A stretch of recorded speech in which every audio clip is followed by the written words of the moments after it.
കർത്താവേ, പരിശുദ്ധ പിതാവേ, അവിടുത്തെ വലിയ കൃപയാൽ ഈ വർഷത്തെ ആദിബല പെരുന്നാളും അതോടൊപ്പം തന്നെ സ്ഥിരീകരണ ശുശ്രൂഷയും നടത്തപ്പെടുവാൻ തക്കവണ്ണം ഈ വിശുദ്ധ ദിവസം ഞങ്ങൾക്ക് അങ്ങ് ദാനമായി നൽകിയ കൃപയ്ക്കായി സ്തോത്രം. അവിടെ മത്തുമേറിയ വചനങ്ങളെ ധ്യാനിപ്പാൻ ഞങ്ങൾ ഒരുങ്ങുന്നു. വചനം പറയുന്ന ബലഹീനനായ അടിയനെയും കേൾക്കുന്ന അവിടുത്തെ മക്കളെയും ഒരുപോലെ അവിടുന്ന് അനുഗ്രഹിക്കണമേ. അടിയൻ പറയുന്നതിനപ്പുറമായ ആഴങ്ങളെ അർത്ഥങ്ങളെ ഉൾക്കൊള്ളുവാൻ അവിടുത്തെ പരിശുദ്ധാത്മാവിനാൽ അങ്ങ് സഹായിക്കണം. മഹത്വം മാത്രം എടുക്കണമേ. യേശുനാഥ് പ്രാർത്ഥിക്കുന്നത് ദയോടെ കേൾക്കണമേ. ആമേൻ. എല്ലാവർക്കും ഇരിക്കുക.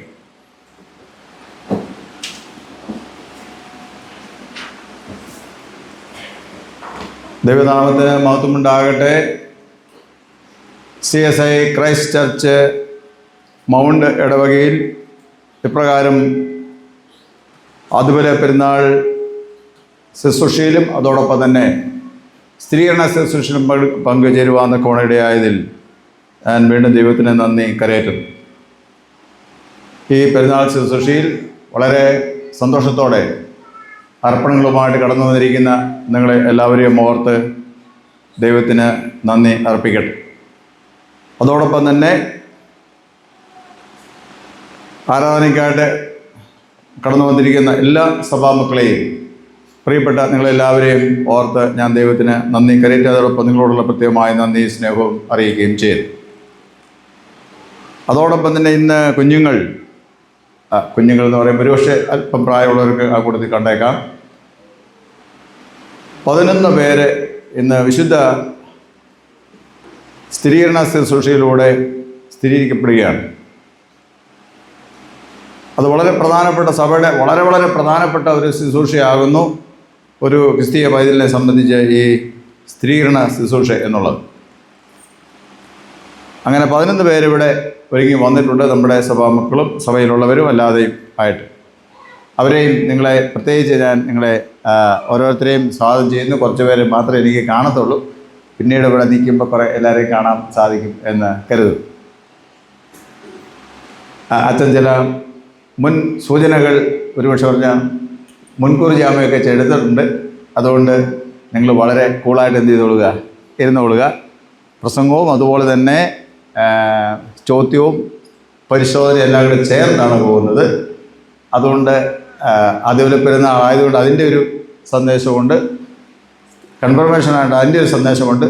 അതിനുശേഷം പ്രത്യേകിച്ച് കുഞ്ഞുങ്ങളോടുള്ള ചോദ്യമുണ്ട്, പിന്നീട് ശുശ്രൂഷയുണ്ട്. എല്ലാം കൂടെ ഞാൻ കഴിഞ്ഞ ദിവസം പള്ളി കമ്മിറ്റിക്കാരുടെ കൈക്കാരന്മാരോട് പറഞ്ഞത് കൃത്യം 9 മണിക്ക് തുടങ്ങുവാണെങ്കിൽ 1 മണിക്ക് മാക്സിമം ഞാൻ തീർക്കാൻ നോക്കാം എന്ന് പറഞ്ഞു. ഇവിടെ തുടങ്ങിയപ്പോൾ കൃത്യം 9 മണിക്ക് നമ്മൾ തുടങ്ങി. അതുകൊണ്ട് നിങ്ങളോട് നേരത്തെ പറഞ്ഞിരുന്നു 9 മണിക്കാണ് ആരാധന തുടങ്ങുന്നതെന്ന് പറഞ്ഞു. ഞാൻ പറഞ്ഞ് ഘോഷയാത്ര വല്ലതും ഉണ്ടോ എന്ന് ചോദിച്ചു. കാരണം സാധാരണ നമ്മൾ പെരുന്നാൾ വരുമ്പോൾ താഴത്തെ ജംഗ്ഷനിൽ നിങ്ങളുടെ ഒരു ഘോഷയാത്ര ഉള്ളതാണ്. അന്നേരം പറഞ്ഞ് തിരുമേനി ഉണ്ട്. അപ്പോൾ ഞാൻ പറഞ്ഞു ഘോഷയാത്ര ഉണ്ടെങ്കിൽ ഇവിടെ ആരാധന തുടങ്ങുമ്പോൾ 9:30 ആകും. അതുകൊണ്ട് 9 മണിക്ക് തുടങ്ങണമെങ്കിൽ 8:30 എന്തെങ്കിലും അവിടെ തുടങ്ങണമെന്ന് പറഞ്ഞു. അങ്ങനെ 8:30 ആയപ്പോൾ നിങ്ങളെല്ലാവരും ഇവിടുന്ന് അവിടെ വന്നു. 8:30 കഴിഞ്ഞപ്പോൾ നമുക്ക് ഘോഷയാത്ര ഇവിടെ വന്നു. ഒരു 1.5 തവണ പ്രദക്ഷിണം ചെയ്യാൻ നമുക്ക് സാധിച്ചു അല്ലേ. നമ്മൾ ഭരണം പൂർണ്ണമായിട്ട് കിട്ടാൻ വേണ്ടിയാണ് എന്ത് ചെയ്തത്, ഒരു തവണയും കൂടെ പോകുന്നതായിട്ട് തോന്നുന്നത്. വളരെ സന്തോഷത്തിൽ നിങ്ങളെല്ലാം അതിൽ പങ്കെടുത്തു. വളരെ അച്ചടക്കത്തോടെ ചിട്ടയോടെ വളരെ ഭംഗിയായിട്ട് എന്ത് ചെയ്തു ഘോഷയാത്ര നിങ്ങളെല്ലാവരും പങ്കെടുത്തു.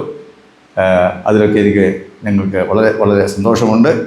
അങ്ങനെ നമ്മൾ ഈ പെരുന്നാൾ ശുശ്രൂഷയിലും അതോടൊപ്പം തന്നെ സ്ഥിരീകരണ ശുശ്രൂഷയിലും വന്ന് പങ്കെടുക്കുകയാണ്. ഇവിടെ വന്നപ്പോൾ അച്ഛൻ പറഞ്ഞു ഇന്നലെ രാത്രി മുഴുവൻ ഇവിടെ ദേവാലയം ഡെക്കറേറ്റ് ചെയ്യുകയായിരുന്നു പറഞ്ഞു. അന്നേരമാണ് ഞാൻ ഡെക്കറേഷൻ നോക്കിയത്. ഡെക്കറേഷൻ ആദ്യം നോക്കിയപ്പോൾ ഇത് തോരണമാണ് കണ്ടത്, പിന്നെ ചുവന്ന കുരിശും കണ്ടു, പിന്നെ ജനലെ കൊണ്ടുള്ളത്. അത് കഴിഞ്ഞാണ് ഞാൻ ശ്രദ്ധിച്ചത് ഈ പ്രത്യേകമായുള്ള അലങ്കാരങ്ങൾ. അന്നേരം അച്ഛൻ പറഞ്ഞു, ആ കൂട്ടത്തിൽ അച്ഛൻ പറഞ്ഞു ഇത് ഇന്നലെ അവർ മുഴുവൻ എന്താണ് അലങ്കരിച്ചതാണ്. ഇത് ഇന്ന് ആരാധന കഴിയുമ്പോൾ എന്ത് ചെയ്യും, അത് ലേലം ചെയ്ത് കൊടുക്കുകയും ചെയ്യുന്നത്. വളരെ ആകർഷണമായിട്ടും ഒരു പുതുമയായിട്ടും എനിക്ക് തോന്നി. കാരണം ഈ പച്ചക്കറി സാധനങ്ങൾ കൊണ്ട് ഫലങ്ങൾ കൊണ്ട് എന്ത് ചെയ്തിരിക്കുന്നു, വളരെ പ്രത്യേകമായിട്ട് അത് അലങ്കരിച്ചിരിക്കുന്നു. വളരെ സന്തോഷം. ഇത് ഓരോരുത്തർ വാങ്ങി നൽകി എന്ന് ഞാൻ കരുതുന്നു. ആണോ? അത് നമ്മൾ പള്ളിയിൽ നിന്ന് മേടിച്ചതാണോ? പള്ളിയിൽ നിന്ന് മേടിച്ച അത് നമ്മൾ ആരാധനയ്ക്ക് ശേഷം എന്ത് ചെയ്തു? ലേലം കൊടുക്കും അല്ലേ? ലേലം ചെയ്ത് കൊടുക്കുകയാണ്. അതങ്ങനെയുള്ള ഒരു പ്രത്യേകമായ ക്രമീകരണം ചെയ്തതിലും വളരെ സന്തോഷമുണ്ട്.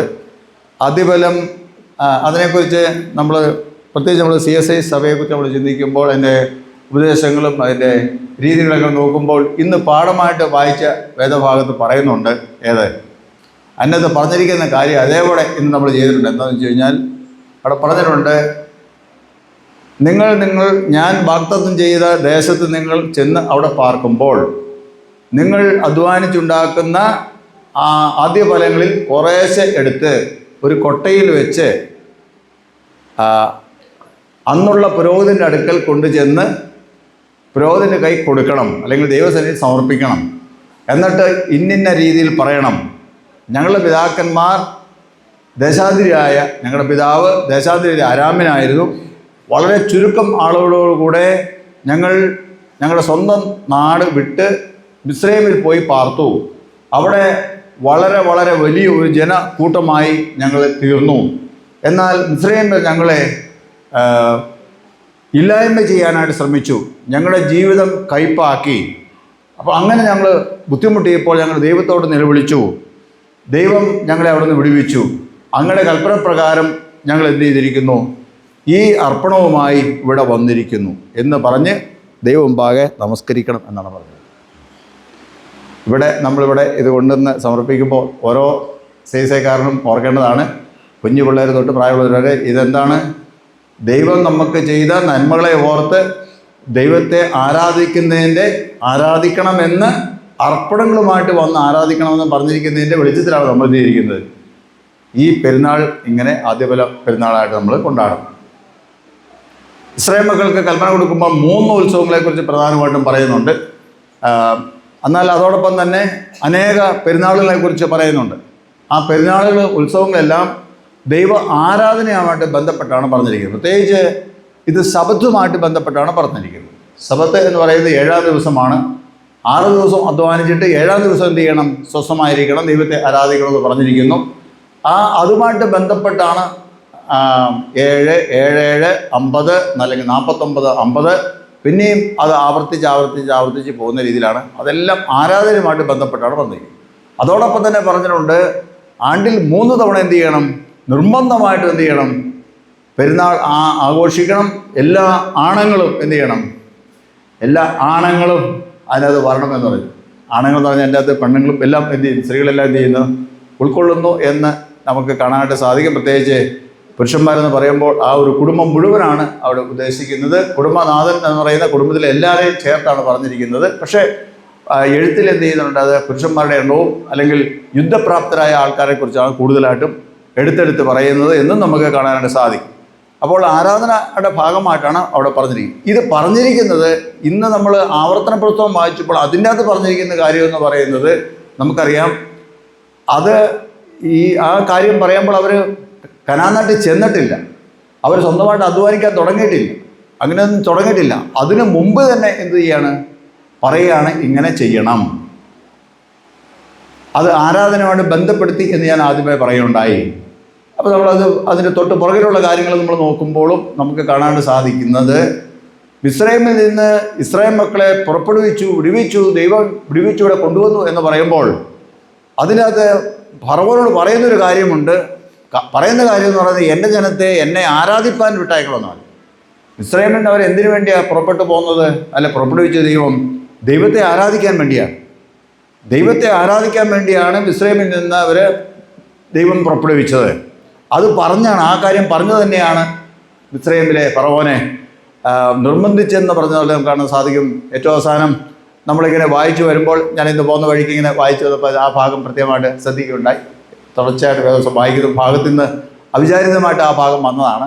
അപ്പോൾ അതിനകത്ത് പറഞ്ഞിരിക്കുന്നത്, അവസാനം പറഞ്ഞ് നിങ്ങൾ എങ്ങനെയെങ്കിലും പോയാൽ മതി, വിടുകയില്ല എന്നൊക്കെ കടുംപിടുത്തപ്പെടുത്തിയിരിക്കുന്ന ഫറവോൻ അവസാനം അന്ന് രാത്രി എന്ത് പറഞ്ഞു?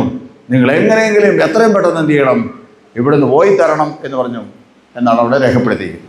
അതിനു മുമ്പ് അദ്ദേഹത്തിൻ്റെ മഹത്തുക്കളും മന്ത്രിമാരും ഒക്കെയും പറഞ്ഞു, അവരെ എങ്ങനെയെങ്കിലും എന്ത് ചെയ്യണം? ഒന്ന് പറഞ്ഞ് വിടുന്നതാണ് നല്ലത്. കഷ്ടങ്ങളും പ്രയാസങ്ങളും സഹിക്കാൻ പറ്റത്തില്ല. ബാധ ഇപ്പോൾ എത്രാമത്തെ നിൽക്കുന്നു? 9 എണ്ണം കഴിഞ്ഞു. ഇനിയും പോയി കഴിഞ്ഞാൽ ഒരു രക്ഷയുമില്ല. അതുകൊണ്ട് അങ്ങനെ പറഞ്ഞുകൊണ്ടിരിക്കുമ്പോഴാണ് 10ാമത്തെ ബാധ വരുന്നത്. 10ാമത്തെ ബാധ എന്ന് പറയുന്നത് കടിഞ്ഞൂൽ സംഹാരമാണ്. മൃഗങ്ങളുടെയും മനുഷ്യൻ്റെയും ആദ്യജാതന്മാർ മരിക്കും എന്നാണ് അവിടെ പറഞ്ഞിരിക്കുന്നത്. അതിന് ഇസ്രായേൽ മക്കളിൽ അതിൽ നിന്ന് വിടുവിക്കാനായിട്ട് ഒരാടിനെ അവരെ യാഗമായിട്ട് അല്ലെങ്കിൽ അതിനെ അറുത്ത് അതിൻ്റെ രക്തം കട്ടിളപ്പടി 2 പേരും കുറുമ്പടി വയലും പുരട്ടണം എന്ന് പറഞ്ഞ് ആ ആടിൻ്റെ മാംസം അവരവിടെ കഴിക്കണമെന്നും അത് വേറെ ആരും കഴിക്കരുതെന്നും കുറേ നിബന്ധനകളെല്ലാം പറഞ്ഞ് അതിന് പെസഹ എന്ന് പ്രത്യേകമായൊരു ആചരണം സ്ഥാപിക്കുകയും അതെല്ലാം മിസ്രൈമിൽ തന്നെയാണ് അതിനെക്കുറിച്ച് നിർദ്ദേശങ്ങൾ കൊടുക്കുന്നത്. ഈ സംഭവം നടക്കുമ്പോൾ എന്ത് ചെയ്യുന്നു? നടക്കുമ്പോൾ അവർ പറയുന്നത് എങ്ങനെയെങ്കിലും നിങ്ങൾ പോകണം എന്ന് പറയും. അങ്ങനെ പുറപ്പെട്ടു പോന്നു എന്നാണ് പറയുന്നത്. അപ്പോൾ അവിടുന്ന് പുറപ്പെട്ടു പോരുന്നതിന് മുമ്പ് യഹോവയെ ആരാധിക്കണം എന്ന് പറഞ്ഞ് പുറപ്പെടുവിച്ചു കൊണ്ടുവന്ന ഇസ്രായേൽ മക്കൾക്ക് മരുഭൂമിയിൽ വെച്ച് എന്ത് ചെയ്യുന്നു? എങ്ങനെയാണ് ദൈവത്തെ ആരാധിക്കേണ്ടത് എന്നാണ് പറഞ്ഞു കൊടുക്കുന്നത്. അത് പറയാൻ വേണ്ടിയാണ് നമ്മൾ എങ്ങനെയാണ് ദൈവത്തെ ആരാധിക്കാനായിട്ട് വരണമെന്ന് പറഞ്ഞ് പോന്നു. എങ്ങനെയാണ് ദൈവത്തെ ആരാധിക്കുന്നത്? ഒരുപക്ഷെ നമ്മൾ ശ്രദ്ധിക്കുമ്പോൾ അവരുടെ പിതാക്കന്മാരുടെ ജീവിതവുമായിട്ട് ബന്ധിപ്പിച്ച് നോക്കുമ്പോൾ ഈ ഇസ്രായേൽ മക്കൾ എന്ത് ചെയ്തിട്ടുണ്ട്? യഹോവയെ ആരാധിച്ചായിട്ട് അല്ലെങ്കിൽ പിതാക്കന്മാരുടെ ദൈവത്തെ ആരാധിച്ചായിട്ട് അല്ലെങ്കിൽ മഹത്വപ്പെടുത്തിയായിട്ട് നമുക്ക് കാണാൻ സാധിക്കും. അത് പലപ്പോഴും യാഗങ്ങളിലൂടെയാണ് ചെയ്യുന്നത്. യാഗങ്ങൾ അർപ്പിച്ചു. അതിന് ഒരു പ്രത്യേകമായ നിയതമായ നിയമസംഹിത എഴുതപ്പെട്ട രൂപരേഖ ഉണ്ടായിരുന്നോ എന്ന് അതിൻ്റെ അത് പറയുന്നില്ല. ഇല്ലായിരുന്നു തന്നെ നമുക്ക് പ്രതീക്ഷിക്കാം. കാരണമെങ്കിൽ നമുക്ക് തെളിവാണ്. കാരണം അതിനുശേഷമാണിത് എഴുതപ്പെട്ട കൽപ്പന അവർക്ക് കിട്ടുന്നത്. ഇന്ന രീതിയിൽ ദൈവത്തെ ആരാധിക്കണമെന്ന് പറഞ്ഞു. അത് മരുഭൂമിയിൽ വെച്ചാണ് അവർക്ക് കിട്ടിയത്. അതിനു മുമ്പ് കനാനാട്ടിൽ അങ്ങനെ അല്ലെങ്കിൽ മിസ്രൈമിൽ താമസിക്കുമ്പോൾ അവർക്ക് അങ്ങനെയൊരു നിർദ്ദേശങ്ങൾ കിട്ടിയിരുന്നില്ല എന്ന് നമുക്ക് കാണാനായിട്ട് സാധിക്കും. ദൈവത്തെ ആരാധിപ്പാനായിട്ട് വിടുവിക്കപ്പെട്ട ജനം എന്ത് ചെയ്യുന്നു? എങ്ങനെ ദൈവത്തെ ആരാധിക്കണമെന്ന് പറഞ്ഞിരിക്കുന്നു. ശ്രദ്ധിക്കണം. നമ്മളൊക്കെ ആരാ? ശ്രീധര പിള്ളേർ പറഞ്ഞത് നമ്മളാരാ? നമ്മളാരാ? ഇവിടെ ഉണ്ടല്ലോ അല്ലേ നിങ്ങളെല്ലാവരും? നമ്മൾ ദൈവത്തിൻ്റെ മക്കളാണ് അല്ലേ? അല്ലെങ്കിൽ ദൈവജനമാണ്. അല്ലെങ്കിൽ നമ്മളിപ്പോൾ ഇപ്പോഴത്തെ ഭാഷ പറഞ്ഞ ക്രിസ്ത്യാനികളാണ്. ഓക്കെ, ക്രിസ്ത്യാനികൾ അല്ലെങ്കിൽ ദൈവമക്കൾ എന്ന് പറഞ്ഞാൽ എന്ത് ചെയ്യണം? ആരാധിക്കേണ്ടത്? ദൈവത്തെ ആരാധിക്കണം. എങ്ങനെയാണ് ദൈവത്തെ ആരാധിക്കുന്നത്? രാവിലെ എഴുന്നേറ്റ് കുളിച്ച് എന്ത് ചെയ്യണം? ഇവിടെ വന്ന് നല്ല ഷർട്ടൊക്കെ ഇട്ട് ഒരു പുസ്തകമൊക്കെ എടുത്ത് വെച്ച് ഇവിടെ വന്ന് എന്ത് ചെയ്യുക? ഇവിടെ വരിക, അത് നിൽക്കുക അല്ലേ? പുസ്തകം കൊണ്ടുവന്നാൽ ഭാഗ്യം, ഇല്ലെങ്കിൽ പാട്ടുപുസ്തകം കൊണ്ടുവന്നാൽ ഭാഗ്യം, ഇല്ലെങ്കിൽ അതുമില്ല. ഇപ്പം പിന്നെ നമ്മളൊരു കാര്യം ചെയ്തിട്ടുണ്ട്. എല്ലാം ഓരോരുത്തരെ ഏൽപ്പിച്ചിരിക്കുക. ഏത്? പാടാനുള്ള കാര്യം ആരെ ഏൽപ്പിച്ചിരിക്കുന്നു? കൊയറുകാരെ ഏൽപ്പിച്ചിരിക്കുന്നു. അവരെന്ത് ചെയ്തിരും? അവർ പാടിക്കോ. പിന്നെ പൈസ പിരിക്കാനും കാര്യങ്ങളൊക്കെ ആരെ ഏൽപ്പിച്ചു? അവർ കൈക്കാരന്മാർ, കമ്മിറ്റിക്കാർ അവർ ചെയ്തോളൂ. പാഠം വായിക്കാനോ അതിനും ചില ആൾക്കാരെ ചിട്ടപ്പെടുത്തിയിട്ട് അവർ ചെയ്തോളൂ. അപ്പം പാഠം വായിക്കുന്നത് അവർ വായിക്കും, പൊത്തവും നമുക്ക് വേണ്ട. പാട്ട് പാടുന്നത് ഗായക സംഘം പാടിക്കോളും, പൊത്തവും നമുക്ക് വേണ്ട. ആരാധന ആരെടുത്തോളും? അച്ഛനെടുത്തോളും. അപ്പോൾ ആരാധന പുസ്തകവും നമുക്ക് വേണ്ട. നമ്മൾ പിന്നെ എന്നെ ചെയ്യാൻ മതി? നമ്മളിങ്ങനെ നിന്ന് കൊടുക്കുക, ഇരുന്ന് കൊടുക്കുക അല്ലേ? വാസ്തവം പറഞ്ഞാൽ സങ്കടമുണ്ട്. എന്താണെന്ന് വെച്ചാൽ നമ്മൾ ഖമ എന്നൊരു അക്ഷരം എന്ത് ചെയ്തില്ല? പള്ളിയുടെ ആ വാതിൽ കഴിച്ചുകൊണ്ട് കയറിയാൽ മിണ്ടത്തേയില്ല.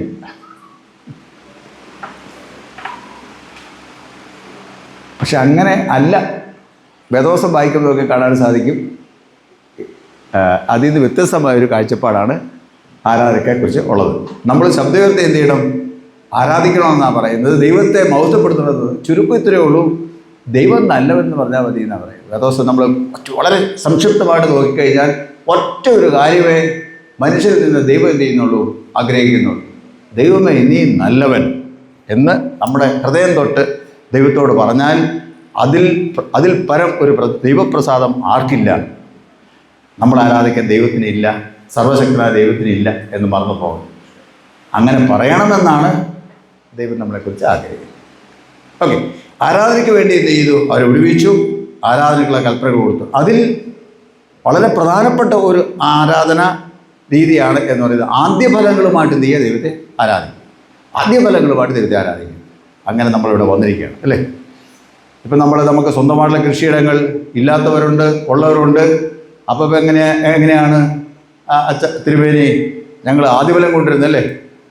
നമുക്ക് 1 സെൻറ്റ് ഭൂമി പോലും ഇല്ല, കിടക്കുന്ന കിടപ്പാടം മാത്രമേ ഉള്ളൂ, അവിടെ കൃഷി ചെയ്യാനും പറ്റത്തില്ല. പിന്നെ എന്ത് ചെയ്യും? അപ്പോൾ അധ്വാനം, കൃഷി എന്ന് പറയുന്ന അധ്വാനമാണ്.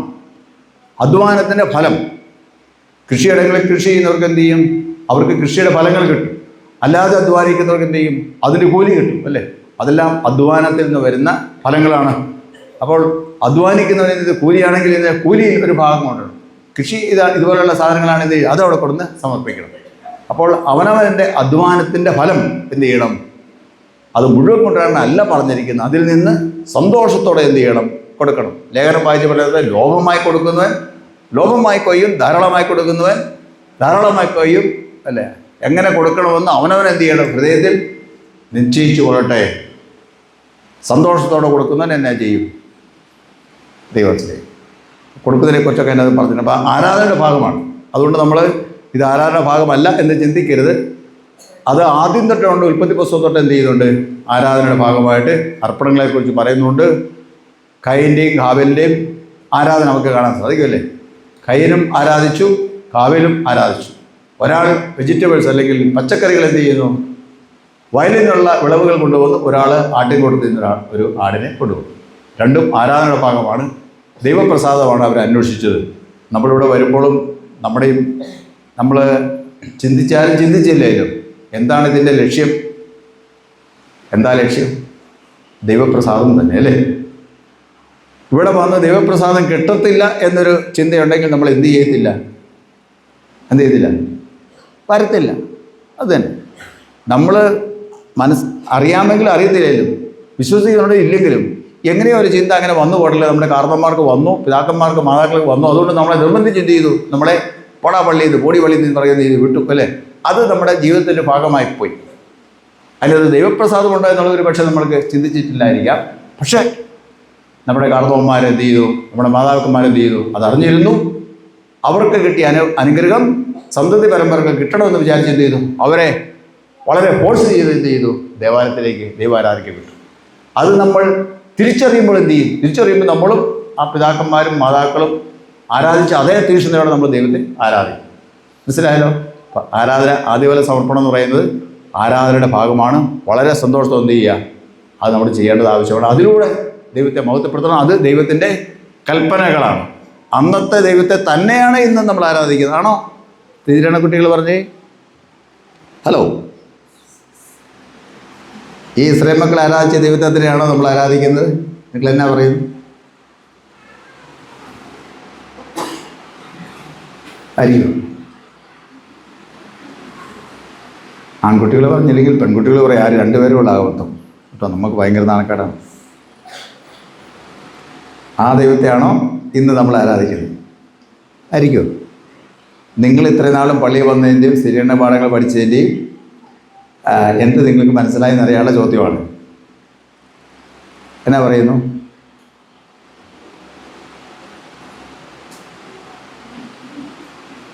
എന്താ ഒരു സാധ്യത? അതെ, ഇവിടെ ഒരാൾ പറയുന്ന അതെ.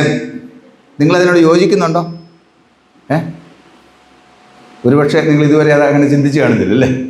ഇസ്രായേൽ മക്കൾ ആരാധിച്ച ആ ദൈവത്തെയാണോ നമ്മൾ ഇന്ന് ആരാധിക്കുന്നത് ചോദിച്ചാൽ ഒറ്റ ചോദ്യത്തിൽ എന്ത് ചെയ്യത്തില്ല? അതൊന്നും ഉത്തരം കേട്ടത്തില്ല. നിങ്ങളോട് പ്രായമുള്ളവരോട് ചോദിക്കുന്നില്ല. കാരണം നിങ്ങൾ വലിയ തെറ്റും പറഞ്ഞെങ്കിൽ പാവം കുട്ടികൾ എന്ത് ചെയ്യും? അവർ കേട്ടാൽ അത് ഭയങ്കര മോശമായിരിക്കും. അതുകൊണ്ട് ചോദിക്കുന്നില്ല.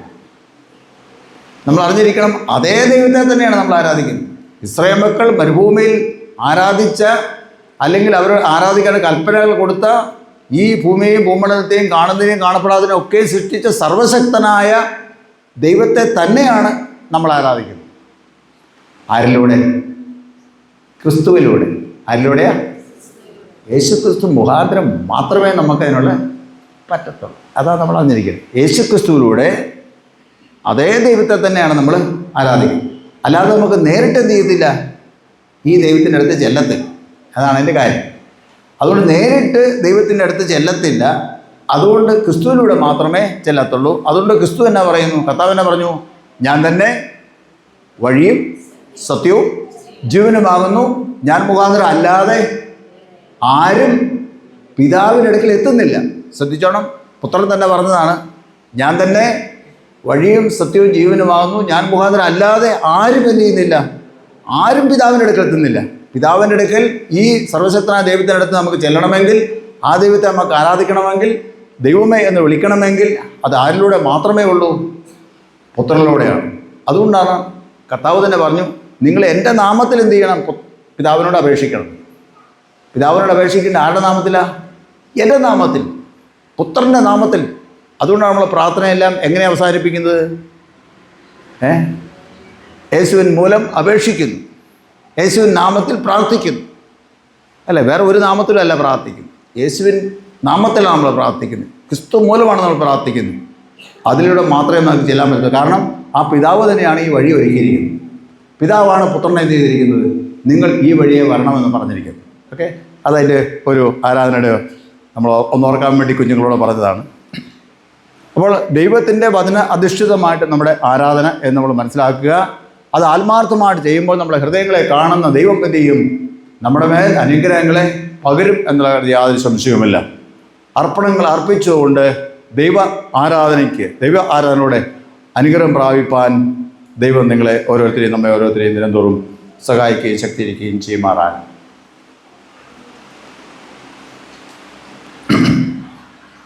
ഇന്ന് അച്ഛൻ ഇവിടെ നിങ്ങളുടെ പേര് വായിച്ചു കഴിഞ്ഞ് ചില കാര്യം പറഞ്ഞത് നിങ്ങളിവിടെ വന്നിരിക്കുന്ന എന്തിനാണെന്നാണ് പറഞ്ഞത്. അത് എന്തെങ്കിലും ഓർക്കുന്നുണ്ടോ അച്ഛൻ പറഞ്ഞത്? ഒരു പുസ്തകത്തിൽ നോക്കി അച്ഛൻ വായിക്കുകയാണ്. എന്താ അച്ഛൻ വായിച്ചത്? ഓർക്കുന്നുണ്ടോ? അച്ഛൻ അത് മലയാളത്തിലാണ് വായിച്ചത്. നിങ്ങൾക്ക് മലയാളം മനസ്സിലാവുമെന്ന് എനിക്കറിയാം. ഓക്കെ, എന്തായിരുന്നു വായിച്ചത്? ഒരു കുഞ്ഞൊരു കണ്ണിക വായിച്ചു. ധാരാളം കാര്യങ്ങൾ പറഞ്ഞു. ആദ്യത്തെ ഭാഗം ചില കാര്യം പറഞ്ഞു. ഏതെങ്കിലും ഒരു വാക്ക് ഓർക്കുന്നുണ്ടോ? ചുരുക്കം നിങ്ങൾ എന്തിനാണ് ഇവിടെ വന്നതെന്നാണ് അതിൻ്റെ ചുരുക്കം. അത് ഓർക്കുന്നുണ്ട് എന്താണെന്നുള്ളത്? ആ ആ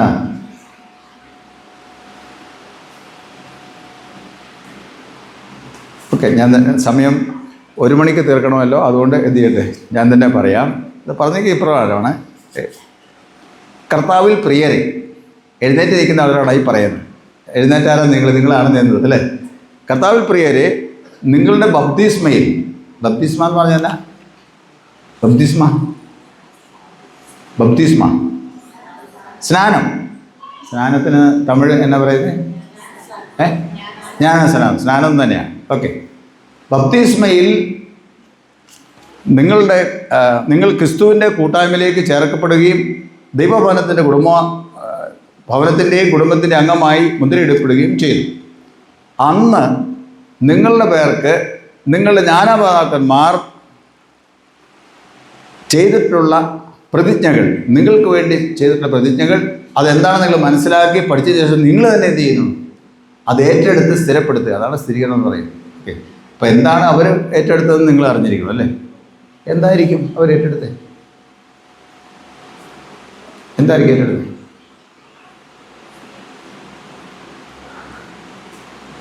ഓക്കെ, ഒരുപക്ഷെ അല്പം പ്രായമായതിനു ശേഷം സ്നാനപ്പെട്ടവരാണ്. അങ്ങനെ സ്നാനപ്പെടുന്നവർക്ക് അവർ തന്നെ എന്ത് ചെയ്യാണ്? ഉത്തരവാദിത്തം നേരിട്ട് ഏറ്റെടുക്കുന്നുണ്ട്. അല്ലാതെ കുഞ്ഞുങ്ങളായിരിക്കും സ്നാനപ്പെടുന്നവർക്കാണെന്ന് ചെയ്യുന്നത്. അവർക്ക് വേണ്ടി ജ്ഞാനപാതകന്മാർ ഉത്തരവാദിത്തം ഏറ്റെടുക്കും. അപ്പോൾ അതിനകത്ത് അവരെ സ്വയമായിട്ട് ഏറ്റെടുത്തതോ ജ്ഞാനപാതകന്മാർ ഏറ്റെടുത്തതോ ആയ പ്രതിജ്ഞകൾ അതെന്താണെന്ന് മനസ്സിലാക്കി നിങ്ങൾ സ്വയമായിട്ട് ഏറ്റെടുക്കുകയാണ്. അതാണ് അതിൻ്റെ ചുരുക്കം. ഓക്കെ, ഈ കുഞ്ഞുങ്ങളുടെ മാതാപിതാക്കന്മാർ വന്നിട്ടുള്ളവരെന്ന് കൈവക്കിക്കേ. മാതാപിതാക്കന്മാർ ആരാധന സംബന്ധിക്കുന്ന കൈവക്കിക്കേ. Okay, thank you. ജ്ഞാനമാതാപിതാക്കന്മാർക്ക് എന്നാ പറയുന്നത്? ജ്ഞാനത്തായിമാരും ജ്ഞാനത്തകപ്പന്മാരും ജ്ഞാനത്തായിമാരും അവരെന്ന് കൈവക്കിക്കേ. ഓക്കെ, കുറച്ച് പേരെ കൈ കാണുന്നുണ്ടും ഒരുപക്ഷെ പുറത്തിരിക്കുന്നവരുണ്ടായിരിക്കും. എങ്കിലും നിങ്ങൾ അവരെ മാതാപിതാക്കന്മാരും ജ്ഞാനപാതകന്മാരും കൂടെ എന്ത് ചെയ്തിരിക്കുകയാണ്? സ്ഥിരീകരിപ്പാൻ്റെ ഇവിടെ കൊണ്ടുവന്നിരിക്കുകയാണ്. അത് അന്ന് നിങ്ങൾ പള്ളിയിൽ വെച്ച് പറഞ്ഞിട്ട് പോയ കാര്യമാണ്. ഇവിടെ കൊണ്ടുവന്നേക്കാമെന്ന് പറഞ്ഞു. അങ്ങനെ നിങ്ങളിവിടെ എന്ത് ചെയ്യുകയാണ്? ഇവിടെ കൊണ്ടുവന്നിരിക്കുകയാണ്. അപ്പം നിങ്ങൾ അവരെന്താണ് നിങ്ങൾക്ക് വേണ്ടി എടുത്തത് എന്നാണ് അറിയേണ്ടത് അല്ലേ? എടുത്തത് വേറെ ഒന്നുമല്ല. ചുരുക്കി പറയാം, നിങ്ങൾ നല്ല പിള്ളേരായിട്ട് എന്ത് ചെയ്യണം? വളരണം. അവരുടെ ഏതെങ്കിലും പ്രവൃത്തി കൊണ്ട് അവരെന്ത് ചെയ്തു പോരുത്, നിങ്ങളെന്ത് ചെയ്തു പോരുത്, ദൈവത്തിന് ഇഷ്ടമില്ലാത്തൊരു പ്രവൃത്തി ചെയ്യരുത്, അല്ലെങ്കിൽ വഴിതെറ്റിപ്പോകരുത്, ദൈവമാകുന്ന അകന്നു പോകരുത്. അതാണ് അതിൻ്റെ ചുരുക്കം. ദൈവത്തിന് ഏറ്റവും ഇഷ്ടമുള്ള മക്കളായിട്ട് എന്ത് ചെയ്യണം, അവരായിത്തീരണം എന്നുള്ളതായിരുന്നു അന്ന് അവരെടുത്ത പ്രതിജ്ഞയുടെ ചുരുക്കം. അതുകൊണ്ട് അവർ ചില കാര്യങ്ങൾ പറഞ്ഞു. ഞാനത് ഇന്നത്തെ ഭാഷയിൽ പറയാം. അവർ നിങ്ങളെ ഓർത്ത് എന്ത് ചെയ്യുന്നില്ല, അവർ ബീഡി വലിക്കത്തില്ല, കഞ്ചാവ് വലിക്കത്തില്ല, MDMA ഉപയോഗിക്കത്തില്ല, ചരസ് ഉപയോഗിക്കത്തില്ല, ഇഞ്ചക്ഷൻ എടുക്കത്തില്ല, മറ്റേ ഇഞ്ചക്ഷൻ എടുക്കത്തില്ല, നാക്കിൻ്റെ ഇടയിലൊന്നും എന്ത് ചെയ്യത്തില്ല, പല്ലിൻ്റെ ഇടയിലൊന്നും വെക്കത്തില്ല, ചുണ്ടിൻ്റെ ഇടയിലൊന്നും വെക്കത്തില്ല, ചീത്ത വർത്താനം ഒരിക്കലും എന്ത് ചെയ്യുക പറയത്തില്ല. എല്ലാ ഞായറാഴ്ച എന്ത് ചെയ്യും, പള്ളിയിൽ പോകും, എല്ലാ ദിവസവും രാവിലെയും വൈകുന്നേരം എന്ത് ചെയ്യും, പ്രാർത്ഥിക്കും, എല്ലാ ദിവസവും ദൈവത്തിൻ്റെ വിശുദ്ധ വചനം വായിക്കും. ഇത്രയും കാര്യം അവർ പറഞ്ഞായിരുന്നു നിങ്ങൾക്ക് വേണ്ടി. നിങ്ങളത് കണ്ട് എന്ത് ചെയ്യണം, അവർ ചെയ്യുന്ന പോലെ ചെയ്യാൻ വേണ്ടി അല്ലേ. ഈ വക കാര്യങ്ങളെല്ലാം നിങ്ങൾ കണ്ടോ അവർ ചെയ്യുന്നവർ ചെയ്യാതിരിക്കുന്നത് കണ്ടിട്ടുണ്ടോ കുഞ്ഞുങ്ങൾ? പപ്പായും മമ്മിയൊക്കെ വഴക്കൂടുന്ന കണ്ടിട്ടുണ്ടോ? തലയാട്ടമൊന്നും വേണ്ട, കാരണം തലയാട്ടി നിങ്ങൾ അവർ കാണും. കണ്ണ് അടച്ചു കാണിച്ചാൽ മതി, കണ്ണുണ്ട്. അത് നമ്മൾ എന്ത് ചെയ്തില്ല, അവർക്ക് കാണത്തില്ലല്ലോ അല്ലേ, കാരണം വീട്ടിലേക്ക് നമ്മൾ പോകണ്ടല്ലോ അല്ലേ. ഓക്കെ, അവരിതുവരെ എന്ത് ചെയ്തില്ല, നിങ്ങളുടെ അടുത്ത് മോശം സംസാരം ചെയ്തിട്ടില്ല, അവർ തമ്മിൽ വഴക്ക് കൂടിയിട്ടില്ല, അവർ തമ്മിൽ ചീത്ത വർത്താനം പറഞ്ഞിട്ടില്ല, അവരൊരു ഇതുപോലെയുള്ള മനുഷ്യനെ അബോധാവസ്ഥയിൽ കൊണ്ടുപോകാൻ സുബോധം നഷ്ടപ്പെടുന്ന യാതൊരുവിധമായ ഭക്ഷണങ്ങളോ പാനീയങ്ങളോ വസ്തുക്കളോ ഉപയോഗിച്ചിട്ടില്ല അല്ലേ. ഈ നിങ്ങൾക്ക് സാധാരണ രീതിയിൽ നമ്മൾ 14 വയസ്സാണ് പ്രായം എന്ന് പറയും. 14 വയസ്സായപ്പോൾ എന്തിലേക്ക് അതിന് കൂടുതൽ പ്രായമായപ്പോൾ നിങ്ങളിവിടെ കൊണ്ടുവന്നിരിക്കുക. നിങ്ങളുടെ ഉത്തരവാദിത്തം അവരെ തീർന്നു. പ്രത്യേകിച്ച് പറയട്ടെ, ഇവർ സ്ഥിരീകരണം കഴിഞ്ഞ ഉടനെ നിങ്ങൾക്കതെല്ലാം ചെയ്യാം എന്നല്ല കേട്ടോ അർത്ഥം.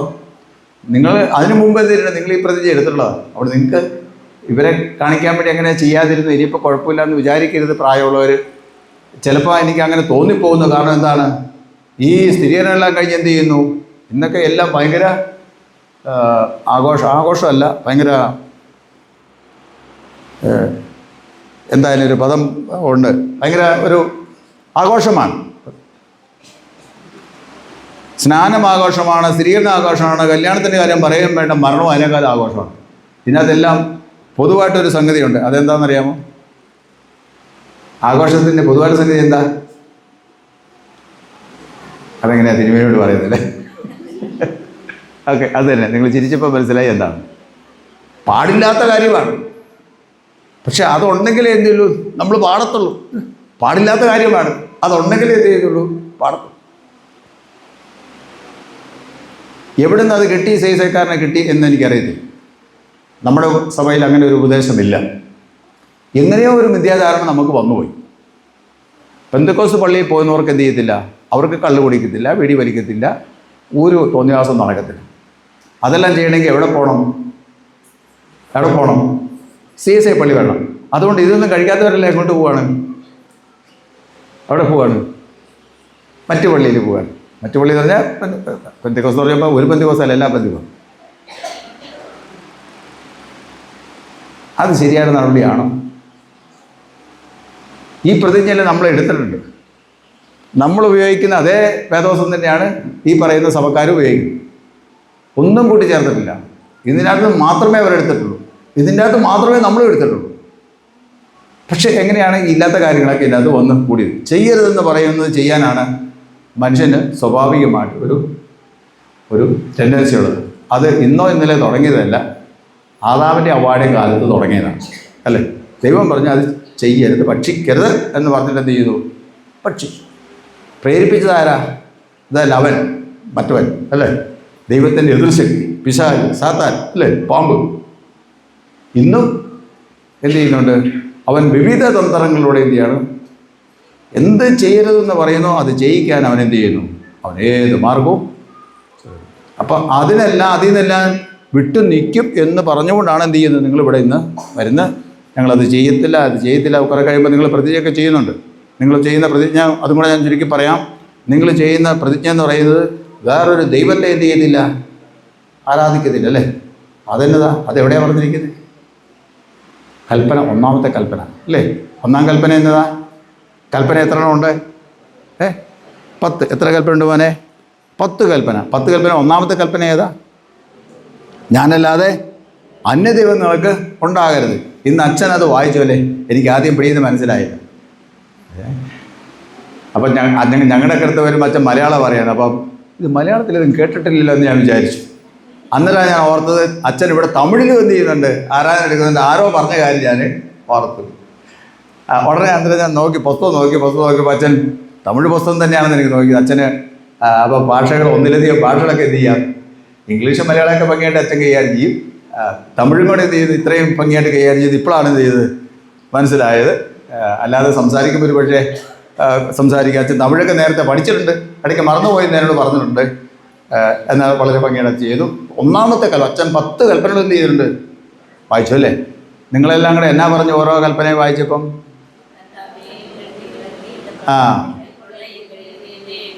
അത് ഗായകസംഘം പറഞ്ഞു, വേറെ ആരും എന്ത് ചെയ്തില്ല. നിങ്ങളാരെങ്കിലും പറഞ്ഞോ മറുപടി? പറഞ്ഞു, കുറേ ശബ്ദം ഞാൻ കേട്ടു. ഗായകസംഘം അല്ലാതെ പറയുന്ന കുറേ ശബ്ദം കേട്ടു അല്ലേ? പറഞ്ഞു, നിങ്ങളും പറഞ്ഞു അല്ലേ? ഞാനല്ലാതെ അന്യദൈവങ്ങൾ ഉണ്ടാകരുതെന്ന് പറയുമ്പം എല്ലാം പറഞ്ഞു, കർത്താവേ ഈ കൽപ്പനയെ കാപ്പാൻ എൻ്റെ ഹൃദയത്തെ മണക്കണമേ, ഈ കൽപ്പന അനുസരിപ്പാൻ എന്നെ സഹായിക്കണം, ദൈവത്തോട് പറയാണ്. പിന്നെ അടുത്തത് പറഞ്ഞപ്പോഴും അങ്ങനെ 10 എണ്ണം പറഞ്ഞപ്പോൾ നിങ്ങൾ എന്നാ പറയുന്നു? ഇത് ചെയ്യാൻ, ഇതനുസരിക്കാൻ ഞങ്ങളെ പ്രാപ്തരാക്കണം എന്ന് പറഞ്ഞ് പ്രാർത്ഥിച്ചു അല്ലേ? 10 കൽപ്പനകൾ നമ്മൾ മനസ്സിലാക്കണം. കൽപ്പനകൾ ആണ് ക്രിസ്ത്യ ജീവിതത്തിൻ്റെ അല്ലെങ്കിൽ ഒരു ദൈവ പൈതലിനെ അനുസരിക്കേണ്ട അടിസ്ഥാന പ്രമാണങ്ങൾ. 10 കൽപ്പനകൾ എന്താണ്? ഒരു ക്രിസ്ത്യാനിയുടെ ജീവിതത്തിനുള്ള അടിസ്ഥാന പ്രമാണങ്ങളാണ്. അതിനെ ബേസ് ചെയ്ത് മാത്രമേ എന്ത് ചെയ്യത്തുള്ളൂ, ബാക്കിയുള്ള എല്ലാ സംഗതികളും ഉള്ളൂ. ഇത് ഇസ്രായേൽ മക്കൾക്ക് എന്ത് ചെയ്തു, എഴുതി കൊടുത്തു എന്നാണ് വേദോസം പറയുന്നത്. എന്തിലാണ് എഴുതി കൊടുത്തത്? പറഞ്ഞേ, എന്തിലാണ് ഇസ്രായേൽ മക്കൾക്ക് എഴുതി കൊടുത്തത്? കുട്ടികളോടാണ് ചോദ്യമേ.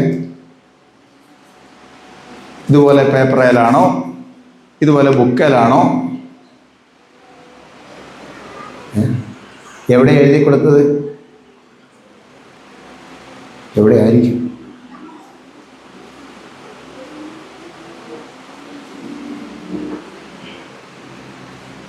നമുക്കത് വായിച്ച് മനസ്സിലാക്കാം അല്ലേ? തമിഴാണെങ്കിൽ തമിഴ് ഇരിക്കുന്നത് വായിക്കാം, മലയാളമാണെങ്കിൽ മലയാളം വായിക്കാം. ഇപ്പം നമ്മുടെ പിള്ളേരൊക്കെ ഇംഗ്ലീഷ് പഠിക്കുന്നത് ഇംഗ്ലീഷ് വായിക്കാം അല്ലേ? നമ്മൾ ജീവൻ പോയി എന്ത് ചെയ്തില്ല, ഇത് വായിക്കത്തില്ല. നമ്മൾ പ്രായമായി വേറൊരു പള്ളിയിൽ ചെല്ലുമ്പം അവർ പറയാണ്, പ്രിയമുള്ള മക്കളെ, ദൈവമക്കളെ, കൽപ്പനകൾ 10 അന്നേരം അയ്യോ 10 കൽപ്പനയോ, ഇത് ഞാൻ ഇതുവരെ അറിഞ്ഞില്ലല്ലോ. പ്രിയപ്പെട്ടവർ, 66 പുസ്തകമാണ് നമ്മുടെ വേദോസത്തുള്ളൂ. ദൈവം ആദ്യം കേൾക്കുന്നു. അതുവരെ നമ്മൾ ഇത് പുസ്തകം കക്ഷത്തിൽ വെച്ചൊരു നടന്നതാണ്. അതിൻ്റെ അകരാതി പോലും നോക്കാനുള്ള സമയം നമുക്ക് കിട്ടിയിട്ടില്ല. വേറെ ആൾ പറഞ്ഞു കഴിയുമ്പോഴാണ് എന്ത് ചെയ്യുന്നത് അറിയാം. ഒരുപക്ഷെ അങ്ങനെ വേറെ പറഞ്ഞു തരാൻ പറ്റാത്ത സാഹചര്യം വന്നേക്കാം. അതുകൊണ്ട് നമുക്ക് ആദ്യമേ ദൈവം എന്നാ തന്നു, പ്രത്യേകിച്ച് തെക്കേ ഇന്ത്യയിലുള്ള ആൾക്കാർക്ക് കിട്ടിയൊരു അനുഗ്രഹമാണ് ഭാഷ പഠനം. അവർക്ക് വളരെ നേരത്തെ, ഇന്ത്യയിൽ പല സംസ്ഥാനങ്ങളും കിട്ടുന്നതിന് മുമ്പ് നമുക്ക് മലയാളികൾക്കും തമിഴ് സംസാരിക്കുന്നവർക്കും തമിഴ്നാട്, കേരളം തുടങ്ങിയുള്ള പ്രദേശങ്ങളിൽ എന്ത് ചെയ്തിട്ടുണ്ട്, അക്ഷരങ്ങൾ അവർ നേരത്തെ പഠിച്ചു. നമ്മുടെ കാരണന്മാർക്ക് എന്ത് ചെയ്തു, വളരെ നേരത്തെ വായിക്കാൻ പഠിച്ചു. അതെന്തിനു വേണ്ടിയാണെന്നറിയാമോ? അവരന്ന് ആദ്യം വായിച്ച പുസ്തകം ഏതാണെന്നറിയാമോ? ഈ പുസ്തകം. അതവർ തർജ്ജമ ചെയ്ത് തന്നു. ഇത് നമ്മൾ വായിച്ച് പഠിച്ചോണം, പഠിച്ചോണം. പണ്ട് അതില്ലായിരുന്നു. ഇസ്രായേൽ മക്കളുടെ കാലത്ത് അങ്ങനെ ഇല്ലായിരുന്നു. അത് ചുരുളുകളിലാണ് എഴുതിയിരുന്നത്. അതുകൊണ്ട് എന്ത് ചെയ്തില്ല, അവർക്കത് വായിക്കാനായിട്ട് എല്ലാവർക്കും അത് ലഭ്യമായിരുന്നില്ല. ചോദിച്ച ചോദ്യത്തിൽ ഇസ്രായേൽ മക്കൾക്ക് ഈ കൽപ്പന എവിടെ എഴുതി കൊടുത്തത്? ചുരുളാണോ? ഞാനത് പറഞ്ഞത് വായിച്ചൊക്കെ എന്ത് ചെയ്യണം, ഏത് ദിവസം വായിച്ചോ. എന്നാ നിങ്ങളൊന്ന് പറയും. കേട്ടില്ല? അവർ പറയുന്നത് കൽപ്പലകയാണ്. ശരിയായിരിക്കുമോ? കൽപ്പലകയെന്നാണ് വേറുകാർ പറയുന്നത്. നിങ്ങൾ യോജിക്കുന്നോ? ഓക്കെ, യോജിച്ചേ പറ്റൂ, കാരണം അവർ പറഞ്ഞത് ശരിയാണ്. ഓക്കെ, കൽപ്പലകയിലാണ് എഴുതി കൊടുത്തത്. എഴുതി കൊടുക്കുന്നതിനെക്കുറിച്ചൊരു ചരിത്രമുണ്ട്. വളരെ രസകരമായ പഠനമാണ്. മാത്തിക്കുട്ടി അച്ഛനെ പോലുള്ള അച്ഛന്മാർക്ക് എന്ത് ചെയ്യാം, ഒരു പുസ്തകം നോക്കാതെ ആ കാര്യങ്ങളൊക്കെ വിവരിച്ച് പറയാൻ സാധിക്കും. നിങ്ങൾ അച്ഛൻ്റെ വേദപുസ്തകപരമായ വ്യാഖ്യാനങ്ങളും കാര്യങ്ങളും പഠിച്ചിട്ടുണ്ട് എന്ന് എനിക്ക് കുറേയൊക്കെ കേൾക്കാൻ ഭാഗ്യം നിങ്ങൾ കിട്ടിയിട്ടുണ്ടെന്ന് എനിക്കറിയാം. അതുകൊണ്ട് തന്നെ സംശയങ്ങളൊക്കെ എന്ത് ചെയ്യുക, അച്ഛനോട് നമുക്ക് ധൈര്യമായിട്ട് ചോദിക്കാം. അച്ഛൻ എന്ത് ചെയ്യും? നമ്മൾ ചോദ്യം ചെയ്യും, കൂട്ടത്തിൽപ്പുറം അച്ഛൻ മറുപടി പറഞ്ഞിരിക്കും, കുഴപ്പമൊന്നുമില്ല. അതുകൊണ്ട് അങ്ങനെ ഇതുവരെയുള്ള ദിവസങ്ങളൊക്കെ കിട്ടിയിട്ടുണ്ടെന്നുള്ളത് ശരിയാണ്. അത് ഇവിടുത്തെ കമ്മിറ്റിക്കാർ വന്ന് സംസാരിച്ച സമയത്ത് പൊതുവായുള്ള കാര്യങ്ങളെ പറഞ്ഞപ്പോൾ അവരത് സാക്ഷ്യമായിട്ട് പറയുകയും ചെയ്ത് എനിക്കത് വളരെ സന്തോഷമുണ്ട്. ഇത് നമ്മൾ വായിച്ച് എന്ത് ചെയ്യണം? മനസ്സിലാക്കണം. 10 കൽപ്പനകൾ ഇസ്രായേൽ മക്കൾക്ക് കൽപ്പലകയിൽ എഴുതി കൊടുത്തു. സാധാരണ എല്ലായിടത്തും ചോദിക്കട്ടെ, എന്തിനായിരിക്കും കല്ലിൽ എഴുതി കൊടുത്തത്? അല്ലെങ്കിൽ എന്തിനാണ് നമ്മൾ പ്രധാനപ്പെട്ട കാര്യങ്ങൾ കല്ലിൽ എഴുതുന്നത്? ഞാനിവിടെ പണ്ട് വന്ന സ്ത്രീനെ നടന്നപ്പോഴും ഈ കാര്യം പറഞ്ഞിട്ടുണ്ട്. നമ്മുടെ പള്ളിയുടെ ഫ്രണ്ടിൽ എന്ത് ചെയ്തിട്ടുണ്ട്? പള്ളി ഫ്രണ്ടിൽ നോക്കേണ്ടത് എഴുതി വെച്ചേക്കുന്നു അല്ലേ? In memory of Mr and Mrs Moses Ibrahim അല്ലേ? എന്തിനങ്ങനെ എഴുതിയേക്കുന്നത്? 1943 ഇത് പള്ളി നിർമ്മിച്ചപ്പോൾ എഴുതിയേക്കുന്ന കല്ലാണ്. പുനർനിർമ്മിച്ചത് എന്നാണ്? 1943 ഈ ദേവാലയം പുനർനിർമ്മിച്ചു, റീബിൽറ്റ് ചെയ്തു അല്ലേ? അത് അന്നൊരു 10 വർഷമുള്ള ആൾക്കാർക്കും അതറിയാം. ഇന്ന് നമുക്കെന്ത് ചെയ്തില്ല, നമുക്ക് പലർക്കും അറിയത്തില്ല അല്ലേ? നമുക്കറിയാൻ വേണ്ടി അത് അങ്ങനെ കല്ലിൽ എഴുതി വെച്ച്.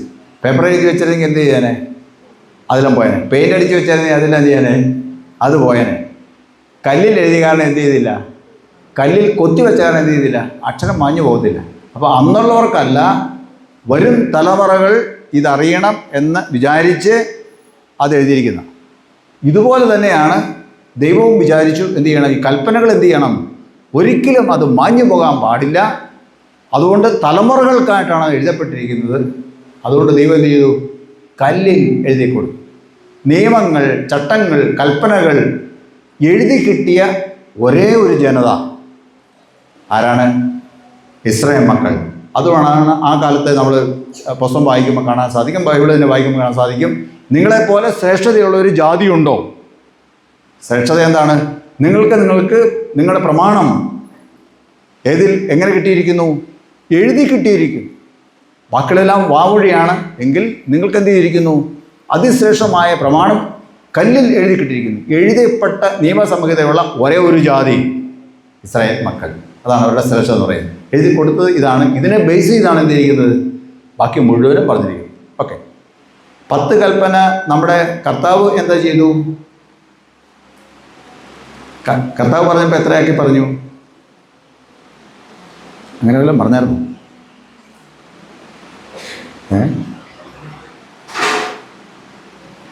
അതും നമ്മൾ ഞായറാഴ്ചകളിൽ വായിക്കുന്ന.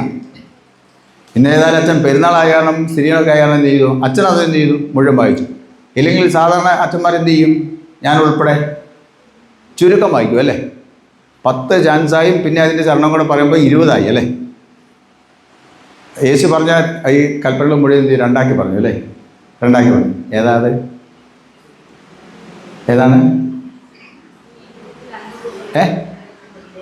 ഏതാ? ചുരുക്കം ഇതാണ്. ദൈവത്തെ എന്ത് ചെയ്യണം? പൂർണ്ണ മനസ്സോടെ, പൂർണ്ണാത്മാവോടെ, പൂർണ്ണ ശക്തിയോടെ സ്നേഹിക്കണം. കൂട്ടുകാരനെ നിന്നെ പോലെ തന്നെ സ്നേഹിക്കണം. ഇതാകുന്നു ഈ 2 കൽപ്പനകളിൽ സകലനായ പ്രവാചകന്മാരും അടങ്ങിയിരിക്കുന്നു എന്ന് പറഞ്ഞു. അപ്പോൾ 10 കൽപ്പനകൾ കർത്താവ് എന്ത് ചെയ്തു? ചുരുക്കി 2 ആക്കി പറഞ്ഞു. ഇതിൻ്റെ അത് സകലം അടങ്ങിയിട്ടുണ്ടെന്ന് പറഞ്ഞു അല്ലേ? ആ കൽപ്പനകൾ നമ്മൾ പഠിക്കുന്നത് സാധാരണ മുറ എന്നുള്ള രീതിയിലാണ് പഠിക്കുന്നത്. എത്ര മുറയാണ് ഉള്ളത്? മുറകളെക്കുറിച്ച് പറയുമ്പോൾ മുറ എന്ന് പറഞ്ഞാൽ കടമ, ഡ്യൂട്ടീസ് എന്ന് വേണമെങ്കിൽ കൂടെ പറയാം അല്ലേ? ദൈവത്തോട് നമുക്കുള്ള കടമ എന്താണ്? ദൈവത്തെ എന്ത് ചെയ്യുക?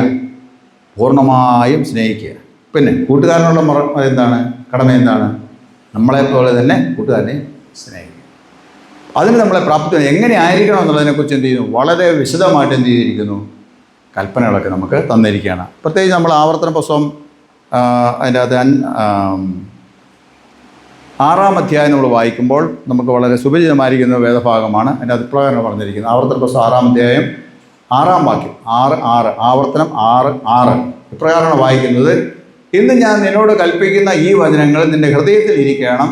നീ അവയെ നിൻ്റെ മക്കൾക്ക് ഉപദേശിച്ചു കൊടുക്കുകയും നീ വീട്ടിലിരിക്കുമ്പോഴും വഴി നടക്കുമ്പോഴും കിടക്കുമ്പോഴും എഴുന്നേൽക്കുമ്പോഴും അവയെക്കുറിച്ച് സംസാരിക്കുകയും വേണം.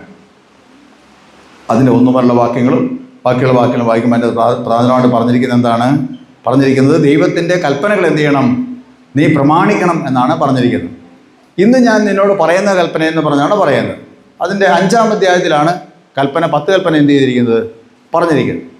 അത് ആവർത്തന പുസ്തകത്തിൽ എടുത്തു പറഞ്ഞിരിക്കുന്നതാണ്. ആദ്യം കൽപ്പനകൾ ഏത് പുസ്തകത്തിലാണ് കാണുന്നത്?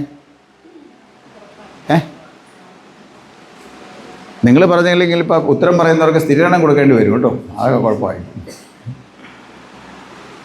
ഒന്നാമത് കൽപ്പനകൾ ഏത് പുസ്തകത്തിലാണ് രേഖപ്പെടുത്തിയിരിക്കുന്നത്? വേദപുസ്തകത്തിൽ. ഹലോ, എല്ലാവരും ഇവിടെ ഉണ്ടോ? ഓക്കെ. ഏത് പുസ്തകത്തിലാണ് കൽപ്പനകൾ പെടുത്തിയിരിക്കുന്നത്? ആദ്യം ഓക്കെ, പുറപ്പാട് പുസ്തകം. പുറപ്പാട് പുസ്തകം 20-ാം അധ്യായം. ആവർത്തന പുസ്തകത്തിൽ എന്ത് ചെയ്തിരിക്കുന്നു? ആവർത്തന 5-ാം അധ്യായത്തിൽ അത് വീണ്ടും എന്ത് ചെയ്തിരിക്കുന്നു, പറഞ്ഞിരിക്കുന്നു. ഓക്കെ. പുറപ്പാടെന്ന് പറഞ്ഞാൽ എന്താ? യാത്രാഗമം അല്ലേ? യാത്രാഗമം എന്ന് പറഞ്ഞാൽ എന്താ? യാത്ര, പുറപ്പെട്ടു. പുറപ്പെട്ടു. ആവർത്തനം എന്ന് പറഞ്ഞാൽ എന്താ? ആവർത്തനത്തിൻ്റെ എന്താ തമിഴ്? ഉപാഗമം. യാത്രാഗമം, ഉപാഗമം അല്ലേ? അപ്പോൾ യാത്രാഗമത്തിൽ പറഞ്ഞിരിക്കുന്നു, ഇത് സഞ്ചാരം തുടങ്ങിയപ്പോൾ എന്ത് ചെയ്തിരിക്കുന്നു, അത് പറഞ്ഞിരിക്കുന്നു. പിന്നെ ആവർത്തനത്തിൽ പറഞ്ഞിരിക്കുന്നു. ആവർത്തനം എന്നുള്ള മലയാളത്തിൽ പറഞ്ഞാൽ റിപ്പീറ്റ് ചെയ്ത് പറയാനാണ് മലയാളത്തിൽ പറയുമ്പോൾ അതിൻ്റെ അർത്ഥം ആവർത്തനം എന്ന് പറയുന്നത്. തമിഴിൽ അത് അങ്ങനെയുള്ള ഒരു അർത്ഥമാണോ എനിക്കറിയത്തില്ല. ഭാഗം എന്ന് പറയുമ്പം വീണ്ടും യാത്രയാണോ അല്ലെങ്കിൽ വീണ്ടും എടുത്തു പറയുന്നതാണോ നടത്തില്ലെങ്കിലും മലയാളത്തിൽ ഇങ്ങനെയാണ്. ആവർത്തനം എന്ന് പറഞ്ഞാൽ വീണ്ടും പറയാം, മുമ്പ് പറഞ്ഞത് ഒന്നുകൂടെ എടുത്തു പറയുന്നതിനാണ് ആവർത്തനം എന്ന് പറയും. അങ്ങനെയാണെങ്കിൽ പുറപ്പാട് പുസ്തകം ഒന്നോ പറഞ്ഞിട്ട് ആവർത്തനത്തിൽ എന്ത് ചെയ്യുന്നു, വീണ്ടും എടുത്ത് പറഞ്ഞിരിക്കുക. ആ പുറപ്പാട് പുസ്തകത്തിൽ പറയുന്നത് മരുഭൂമിയിൽ യാത്ര തുടങ്ങുന്ന ഭാഗത്താണ്. ഈ പറയുന്ന ആവർത്തന പുസ്തകത്തിൽ പറയുന്നത് യാത്ര കഴിഞ്ഞ് കനാനാട്ടിലേക്ക് പ്രവേശിക്കാൻ പോകുന്ന സമയത്താണ് പറയുന്നത്. എത്ര വർഷത്തെ വ്യത്യാസം? ക്വിസ് മത്സരമാണ്, സമ്മാനമില്ലെന്ന് മാത്രമാണ്. എത്ര വർഷത്തെ വ്യത്യാസം?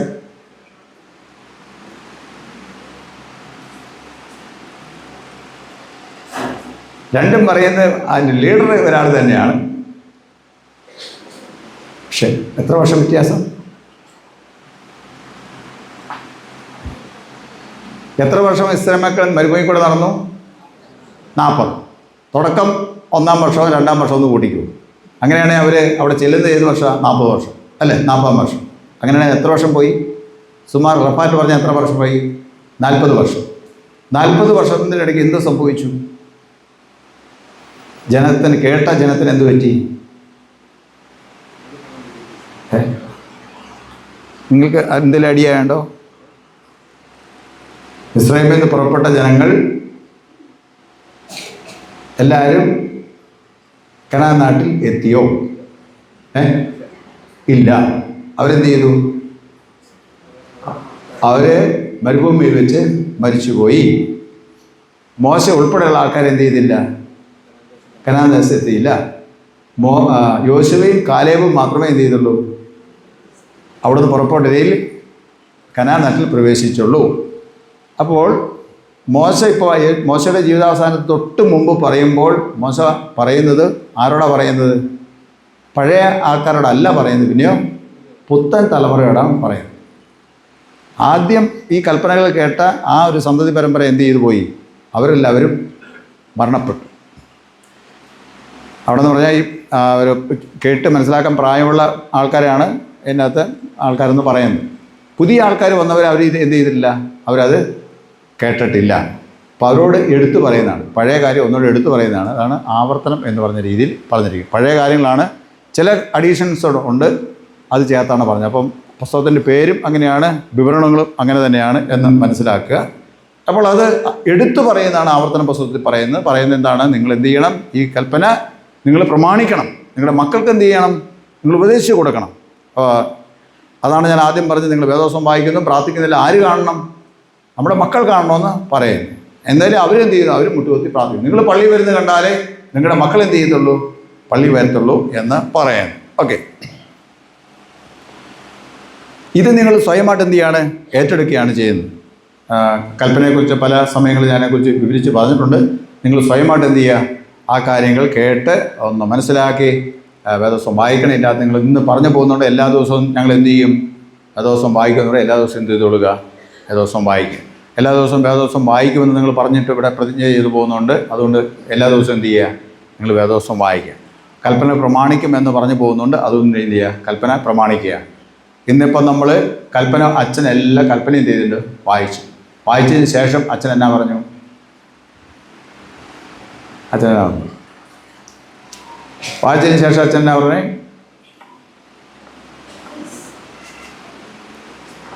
പറഞ്ഞ് പ്രധാനപ്പെട്ട ഭാഗം എന്ന് പറഞ്ഞാൽ കൽപ്പന വായിച്ചതിന് ശേഷം ഉടൻ പാപം ഏറ്റു പറച്ചിലാണ്. പാപം എന്ത് ചെയ്യുന്നു? ഏറ്റു പറയും. ശ്രദ്ധിച്ചോണം, എല്ലാവരും ശ്രദ്ധിച്ചോണം. കൽപ്പന വായിച്ചതിന് ശേഷം ഉടനെ പാപം ഏറ്റു പറച്ചിലാണ്. അങ്ങനെയാണെങ്കിൽ കൽപ്പനയും പാപം ഏറ്റു പറച്ചിൽ പ്രാർത്ഥനയായിട്ട് എന്താണ് ബന്ധം? എന്തായിരിക്കും ബന്ധം? കൽപ്പന വായിച്ച് കേട്ടിട്ട് അതിൻ്റെ അടിസ്ഥാനത്തിൽ വലിയ വീഴ്ചയും വന്നു പോകണമെങ്കിൽ അത് ഏറ്റു പറയാനുള്ള സമയമാണ് ഏത്? പാപം ഏറ്റുപറച്ചിൽ. ശ്രദ്ധിച്ചോണം. വെറുതെ ഒരു രസത്തിന്, കേൾക്കാൻ ഇമ്പത്തിന്, ഒരു അടുക്കുചിട്ടയുടെ ഇരുന്നോട്ടെന്ന് വിചാരിച്ച് പറയുന്നതല്ല. ആരാധനയുടെ പടിപടിയായിട്ടുള്ള ഒരു പോക്കാണ് നമുക്കവിടെ കാണാൻ സാധിക്കുന്നത്. എല്ലാവരും ഇതേ പ്രാർത്ഥനകൾ വീട്ടിൽ നിന്ന് വരുന്നു, അല്ലെങ്കിൽ ഇവിടെ വന്നിട്ട് നമ്മൾ പ്രാർത്ഥിക്കുന്നു, അല്ലേ? ചെരുപ്പൊക്കെ എന്ത് ചെയ്യും, നമ്മുടെ രീതി അനുസരിച്ച് ചെരുപ്പ് ദേവാലയത്തിന് ഇങ്ങോട്ട് ഉള്ളിലേക്ക് കയറ്റാൻ നമ്മൾ ഇടുന്നു. മുണ്ടൊക്കെ എന്ത് ചെയ്യുന്നു, മുണ്ടൊക്കെ മണിയുക്ത ഉണ്ടെങ്കിൽ അത് അഴിച്ചിടുന്നു, അല്ലേ? സ്ത്രീകളൊക്കെ ആണെങ്കിൽ എന്ത് ചെയ്യുന്നു, തലയിലൊരു തുണിയൊക്കെ എന്ന് വളരെ ഭവ്യതയോടെ, ഭക്തിയോടെ, ഭയത്തോടെ എന്ത് ചെയ്യണം, ഇവിടെ വരികയാണ്.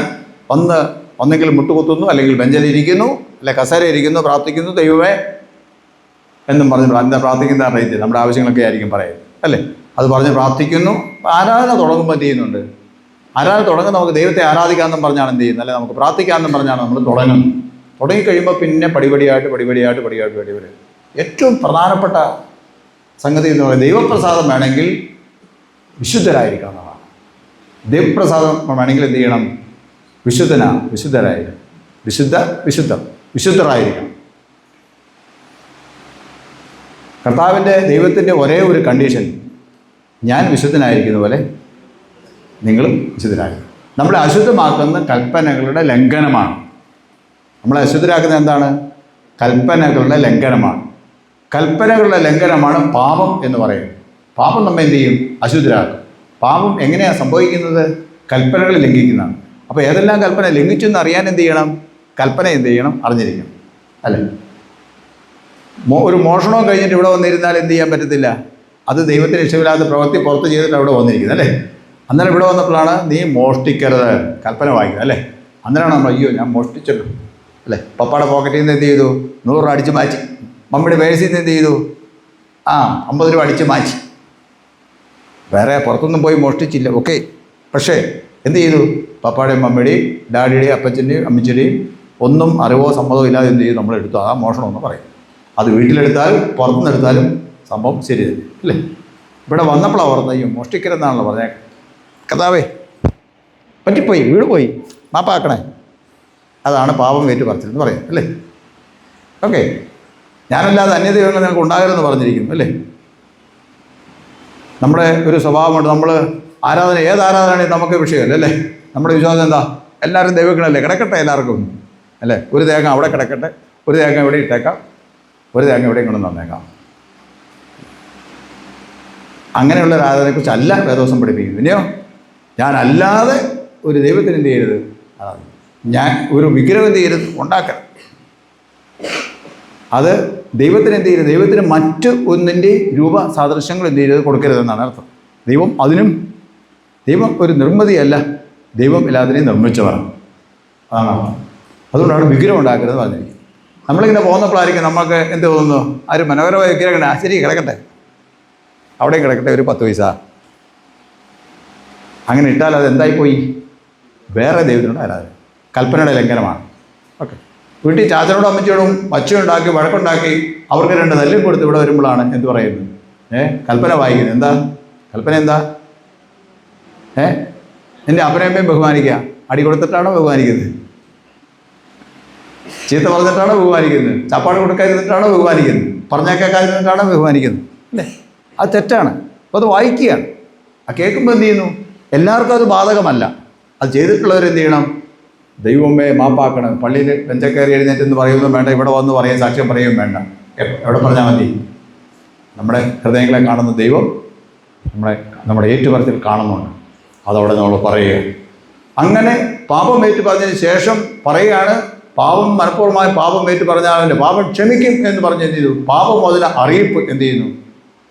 അന്ന് അച്ഛൻ പറയും, ഇന്ന് ഞാനാണ് പറഞ്ഞത്.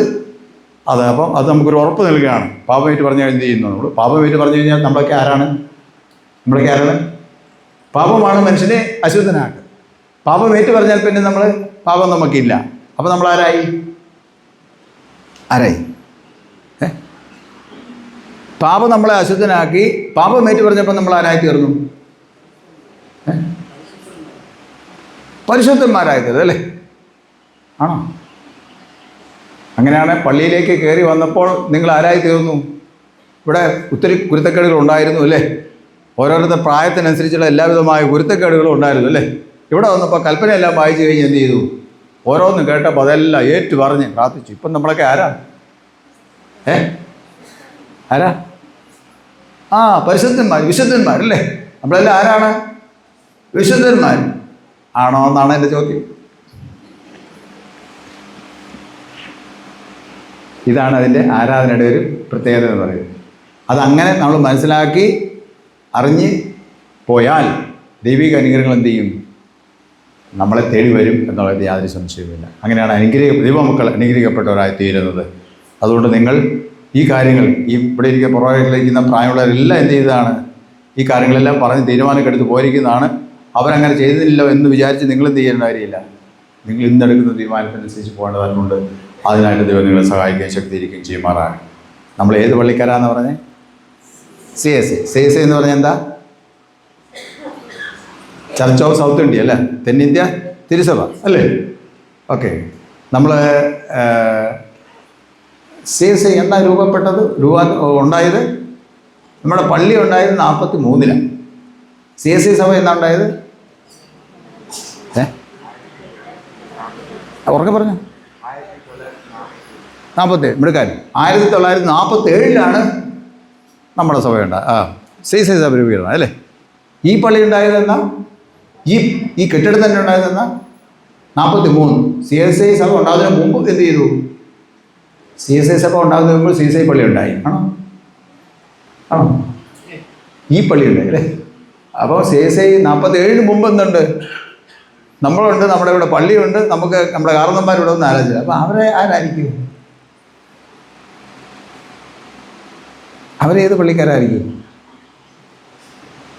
ഓക്കെ. CSIയുടെ രൂപീകരണത്തെ കുറിച്ച് പറയുമ്പോൾ അത് പ്രധാനമായിട്ടും 4 വിഭാഗം ആൾക്കാർ, സഭാ പാരമ്പര്യങ്ങൾ നടന്നവർ പറയും. 4 വ്യത്യസ്ത പാരമ്പര്യങ്ങളിൽ നിന്നാണ് ഒരുമിച്ചാണ് എന്ത് ചെയ്തിരിക്കുന്നത്? നമ്മുടെ സഭ രൂപീകരണം അല്ലേ? ആംഗ്ലിക്കൻ, പ്രസ്ബിറ്റീരിയൻ, കോൺഗ്രിഗേഷൻ, പിന്നെ ഏതാ? മെത്തഡിസ്റ്റ്. പിന്നീടാണ് വരുന്നത് മെത്തഡിസ്റ്റ്. അപ്പോൾ ഇങ്ങനെ 4 സഭാപാരമ്പര്യം ചേർന്നാണ് 1947-ൽ എന്ത് ചെയ്തത്? നമ്മുടെ CSI എന്ന ഐക്യസഭ രൂപീകൃതമാണ്. അതുകൊണ്ട് മറ്റെല്ലാ സഭകളിൽ നിന്ന് വ്യത്യസ്തമാണ് നമ്മുടെ സഭ എന്ന് പറയുന്നത്. ഈ സഭയ്ക്കുള്ള പ്രത്യേകത വേറെ ഒരു സഭയ്ക്കും ഇല്ല. നമ്മൾ മനസ്സിലാക്കിയിരിക്കേണ്ട കാര്യമാണ്. നമ്മുടെ CSI സഭയ്ക്കുള്ളതുപോലെ ഒരു പ്രത്യേകത വേറെ ഒരു സഭയ്ക്കും ഇല്ല. ഇവിടെ എല്ലാ വിഭാഗം ആൾക്കാരുമുണ്ട്. എല്ലാ വിഭാഗം ആൾക്കാരുണ്ട് അല്ലേ? ഭാഷ വ്യത്യാസമില്ല, സാമ്പത്തിക നിലവാരം വ്യത്യാസമില്ല, ഏരിയ വ്യത്യാസമില്ല, സഭാ പാരമ്പര്യങ്ങൾ വ്യത്യാസമില്ല. നമ്മുടെ സഭയിൽ നമ്മൾ CSI തന്നെ ജനിച്ചു വളർന്നവരുണ്ട്. കുറേ പുറകോട്ട് നോക്കുമ്പോൾ അവർ കാത്തലിക് ബാക്ക്ഗ്രൗണ്ടിൽ നിന്ന് വന്നവരുണ്ട്, ഓർത്തഡോക്സ് ബാക്ക്ഗ്രൗണ്ടിൽ നിന്ന് വന്നവരുണ്ട്, യാക്കോബ ബാക്ക്ഗ്രൗണ്ടിൽ നിന്ന് വന്നവരുണ്ട്, ആംഗ്ലിക്കൻ ബാക്ക്ഗ്രൗണ്ടിൽ നിന്നവരുണ്ട്. അതുപോലെ തന്നെ വ്യത്യസ്തമായ പല പാരമ്പര്യങ്ങളിൽ നിന്നുള്ള ആൾക്കാരെല്ലാം കൂടെ ഈ സഭയിൽ ഉൾക്കൊള്ളുന്നു. അത് അങ്ങനെ വന്നത് യേശുവിനെ ഇന്ത്യയിൽ സാക്ഷിക്കാൻ വേണ്ടിയാണ് ഈ സഭ രൂപീകരണമായത്. മാറി മാറി നിന്ന് സാക്ഷിക്കുന്നതല്ല, ഒറ്റയായിട്ട് നിന്ന് എന്ത് ചെയ്യണം? ഈ കർത്താവിനെ സാക്ഷിക്കണം. യേശുവിനെ ഇന്ത്യയിൽ ഉയർത്തി കാണിക്കാൻ നമ്മൾ ഭിന്നിച്ച് നിന്നാൽ പറ്റത്തില്ല, ഒരുമിച്ച് നിൽക്കണം എന്നുള്ള ചിന്തയുടെ അടിസ്ഥാനത്തിലാണ് സഭാപിതാക്കന്മാർ നീണ്ട 16 വർഷത്തോളം പ്രാർത്ഥിച്ചതിൻ്റെ ഫലമായിട്ടാണ് ഈ സഭ ഐക്യം നിലവിൽ വന്നത്. പെന്തിക്കോസ്തിന് ശേഷം, അതായത് അപ്പോസ്തല പ്രവൃത്തി പറഞ്ഞിരിക്കുക, പെന്തിക്കോസ്തിന് ശേഷം ഉണ്ടായ പരിശുദ്ധാത്മാവിൻ്റെ ഏറ്റവും വലിയ ഇടപെടൽ പ്രവർത്തനം എന്നാണ് ഇതിനെക്കുറിച്ച് സഭാചരിത്രത്തിൽ പറയുന്നത്. CSI സഭയുടെ രൂപീകരണത്തെക്കുറിച്ച് പറയുന്നത്. അതിന് ആധാരമായി തീർന്നത് വിശുദ്ധ യോഹന്നാന്റെ സുവിശേഷം 17-ാം അധ്യായം നമ്മുടെ കർത്താവിൻ്റെ മഹാപൗരോഹിത്യ പ്രാർത്ഥനയാണ്. ആ പ്രാർത്ഥനയിലെ വളരെ പ്രധാനപ്പെട്ട ഒരു വാക്യമാണ്, പിതാവേ നാം ഒന്നായിരിക്കുന്ന പോലെ അവരും ഒന്നാകേണ്ടതിന്. ഒന്നായി തീരുക എന്നുള്ളതാണ് അർത്ഥം. ഒന്നായിട്ടിരിക്കുക, അതാണ് അതിൻ്റെ അബ്ദവാക്യം. അത് 47 നമ്മുടെ സഭാപിതാക്കന്മാർ മനസ്സിലാക്കുകയും അവർ ഒന്നായി തീരുകയും ചെയ്തു. സുവിശേഷത്തിന് വേണ്ടിയാണ്, കർത്താവിനെ വരുത്താൻ വേണ്ടിയാണ് അങ്ങനെ ഒന്നായത്. അതുകൊണ്ട് ഞാൻ പലപ്പോഴും പറയുന്ന പോലെ ഇവിടെയും പറയട്ടെ, ഒരു ക്രിസ്ത്യാനിക്ക്, ഒരു ക്രിസ്തു വിശ്വാസിക്ക് യോജിച്ച് നിൽക്കാൻ പറ്റിയ ഏക സഭ എന്ന് പറയുന്നത്, ഒരേ ഒരു സഭ എന്ന് പറയുന്നതാണ്, അത് നമ്മുടെ സഭയാണ്, CSI സഭയാണ്. ഉപദേശങ്ങൾ നമ്മൾ പഠിക്കേണ്ടതായിട്ടുണ്ട്. അതിൻ്റെ ഉപദേശം എന്താ, അതിനെക്കുറിച്ച് പറയാൻ സമയമില്ല. സൺഡേ സ്കൂളിൽ അതുപോലെയുള്ള ക്ലാസ്സിലൊക്കെ നമ്മൾ അതിനെക്കുറിച്ച് പഠിക്കുന്നതാണ്. CSI സഭ, നമ്മുടെ സഭ CSI സഭയാണ് അല്ലേ. ഓക്കെ. സക്രമന്ത് എത്രയുണ്ട് അറിയാമോ? സക്രമന്ത് ഏതെല്ലാം? ഓക്കെ, 2 സക്രമന്ത്, സ്നാനവും തിരുവത്താഴം, അല്ലെങ്കിൽ വിശുദ്ധ യൂക്രിസ്റ്റ്, അല്ലെങ്കിൽ കർത്താവിൻ്റെ അത്താഴം എന്ന് പറയുന്ന തിരുവത്താഴം. ഓക്കെ, അതിൻ്റെ എല്ലാ അർത്ഥങ്ങളെല്ലാം നിങ്ങൾ മനസ്സിലാക്കാൻ പറഞ്ഞു തന്നു എന്ന് മനസ്സിലാക്കുന്നു. ആ കാര്യങ്ങളെല്ലാം നമ്മൾ ഇടയ്ക്കിടയ്ക്ക് ഓർക്കുകയും അതിനനുസരിച്ച് നമ്മൾ പുതിയ പുതിയ കാര്യങ്ങൾ ഗ്രഹിക്കുകയും ചെയ്യുക.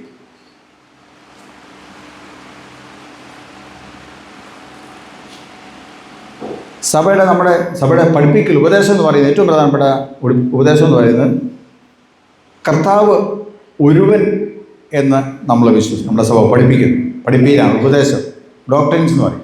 കർത്താവ് ഒരുവൻ, വിശ്വാസം ഒന്ന്, അല്ലെങ്കിൽ വിശ്വാസം ഒന്ന്, കർത്താവ് ഒരുവൻ, സ്നാനം ഒന്ന്. പ്രധാനപ്പെട്ട 3 നമ്മൾ ഓർത്തിരിക്കണം. വിശ്വാസം ഒന്ന്, ഈ കാണുന്നതും കാണപ്പെടാത്തതിനെയും സൃഷ്ടിച്ച പിതാവായ ദൈവം, ഭൂമിയെയും ഭൂമണ്ഡലത്തെയും കാണുന്നതിനെയും കാണപ്പെടാത്തതിനെയും മുഴുവനും സൃഷ്ടിച്ച പിതാവായ സർവശക്തനായ ദൈവം, ആ ദൈവത്തിലുള്ള വിശ്വാസം. പിന്നെ എന്താ പറഞ്ഞ്, കർത്താവ് ഒരുവൻ.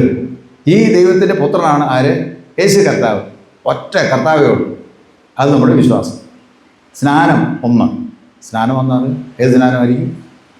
സ്നാനം ഒന്നെന്ന് പറയുമ്പോൾ നമുക്ക് പറ്റുന്ന ഏറ്റവും വലിയ കുഴപ്പം, നമ്മൾ പറയും ശിശു സ്നാനമാണെന്ന് പറയും അല്ലേ. ശിശു സ്നാനം അങ്ങനെയല്ല നമ്മുടെ പഠിപ്പീര്.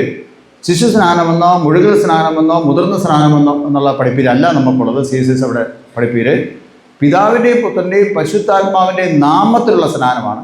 അവിടെ പ്രായം ഒരു ഘടകമേ അല്ല. നമുക്ക് ദൈവം മക്കളെ തരുമ്പോൾ അവരെ എത്രയും പെട്ടെന്ന് എന്ത് ചെയ്യുന്നു? സ്നാനപ്പെടുത്തും. അതാണ് നമ്മുടെ രീതി. പ്രായമുള്ള ഒരാൾ വിശ്വാസത്തിലേക്ക് വന്നാൽ അവരെ ആ പ്രായത്തിൽ എന്ത് ചെയ്യും? സ്നാനപ്പെടുത്തും. അതാണ് സാധാരണ രീതിയിൽ നമ്മൾ എന്ത് ചെയ്യുന്നു? മുഴുകി സ്നാനം കൊടുക്കാനുള്ള സൗകര്യങ്ങൾ കൊണ്ട് വലിയ പണ്ട് കാലങ്ങൾ നമ്മൾ ചെയ്തിട്ടുണ്ട്. ഇപ്പോൾ നമുക്ക് അതിനൊക്കെ വളരെ ബുദ്ധിമുട്ട് അതിനകത്തുണ്ട്. എങ്കിലും ചില സ്ഥലങ്ങളിൽ നമ്മളത് ചെയ്യുന്നുമുണ്ട്. ആ രീതിയല്ല നമ്മൾ ഉദ്ദേശിക്കുന്നത്. പിതാവിൻ്റെയും പുത്രൻ്റെയും പരിശുദ്ധാത്മാവിൻ്റെയും നാമത്തിലുള്ള സ്നാനമാണ്. ഓക്കെ, കൽപ്പന 10 നിങ്ങൾ പറഞ്ഞു. വിശ്വാസപ്രമാണം എത്രയുണ്ട്? വിശ്വാസപ്രമാണം 3. ഏതെല്ലാം? അപ്പോസ്തലിക വിശ്വാസ പ്രമാണം, നിക്കായ പ്രമാണം, അത്താന വിശ്വാസം. നിക്കായ പ്രമാണത്തിന് ഈ വർഷവുമായിട്ടൊരു ബന്ധം ഉണ്ട്. അത് എന്നാന്ന് പറയാമോ? പ്രാധാന്യം ഇപ്പോൾ പത്രങ്ങളിലൊക്കെ വരുന്നുണ്ട്. നിക്കായ വിശ്വാസ പ്രമാണമായിട്ട് ബന്ധപ്പെട്ട് നിക്കായ വിശ്വാസ പ്രമാണത്തിൻ്റെ 1700-ാം വാർഷികമാണിപ്പോൾ. 1700-ാം വാർഷികമാണിപ്പോൾ കൊണ്ടാടുന്നത്. AD 325-ലാണ് നിക്കായ വിശ്വാസ പ്രമാണം ക്രോഡീകരിക്കപ്പെട്ടത്. അപ്പോൾ ആ ക്രോഡീകരിച്ചതിൻ്റെ രൂപീകരിച്ചതിൻ്റെ 1700-ാം വർഷമാണിപ്പോൾ. അപ്പോൾ അതുകൊണ്ട് ലോകത്തിൻ്റെ എല്ലാ ഭാഗങ്ങളും എന്ത് ചെയ്യുന്നുണ്ട്? ഏതാണ്ട് മിക്കവാറും എല്ലാ സഭകളും എന്ത് ചെയ്യുന്നുണ്ട്? ആ ആഘോഷങ്ങൾ വിവിധ രീതിയിൽ കൊണ്ടാടുന്നുണ്ട് എന്നും കൂടെ ഞാൻ സുഖത്ത് പറയട്ടെ. വിശുദ്ധ തിരുവെഴുത്ത് വായിച്ച് നിങ്ങൾ എടുക്കുന്ന ഉത്തരവാദിത്തങ്ങൾ ഇവിടെ ശ്രദ്ധിച്ച് എടുക്കുകയും അതനുസരിച്ച് ജീവിക്കുകയും ചെയ്യുക. ദൈവത്തിൻ്റെ പക്ഷം ചേർന്ന് എന്ത് ചെയ്യുക? നമ്മൾ നടക്കുക. അതാണ് ഇന്നത്തെ ഏറ്റവും പ്രധാനപ്പെട്ട ഘടകം. ഈ തിരുവചന വായനയിലൂടെ പ്രാർത്ഥനയിലൂടെ എല്ലാം നമ്മൾ എന്ത് ചെയ്യുക? ദൈവപക്ഷം ചേർന്ന് നടക്കുക എന്നുള്ളതാണ്. വീഴ്ചകൾ വന്നുപോയി എന്ത് ചെയ്യുക? അപ്പോൾ തന്നെ ദൈവത്തോട് ദൈവമേ ക്ഷമിക്കണമെന്ന് പറയുന്നത് നല്ല ജീവിതം നയിക്കാനാണ് നമുക്ക് ഉത്സാഹിക്കാം. ദൈവം തന്നെ പരിശുദ്ധാത്മാവിനാൽ അതിനോട് സഹായിക്കുകയും ശക്തിരിക്കുകയും ചെയ്യുമാറാണ്. ഇപ്പോൾ പിതാവായ ദൈവത്തിനും പുത്രനായ ദൈവത്തിനും പരിശുദ്ധാത്മാവിനും സകല ബഹുമാനം മഹത്വം കാലാവസാനം കൂടാതെ ഉണ്ടായിരിക്കുമാറാകട്ടെ.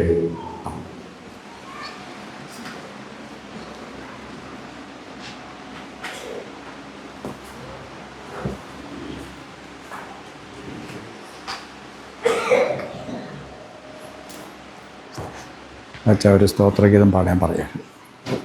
ഒരു ചരണം, 1-2 ചരണം. ഒരു പാടിൻ്റെ ഒരു ചരണം പാടി.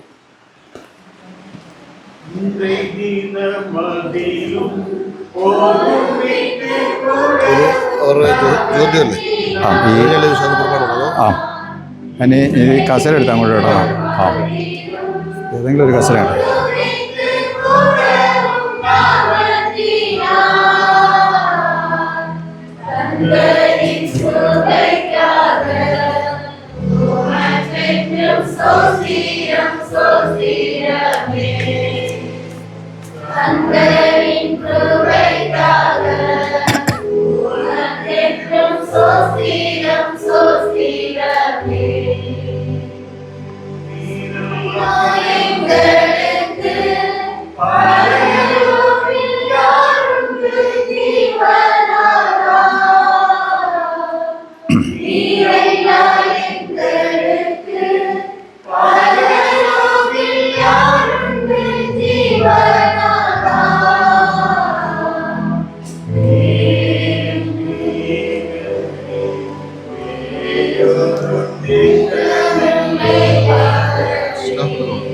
സ്റ്റാഫ് വേണം.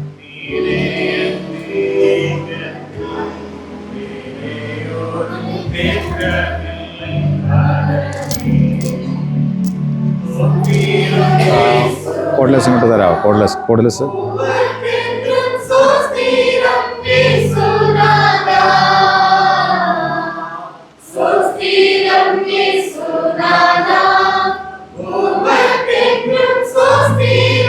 യേശോനാഥ.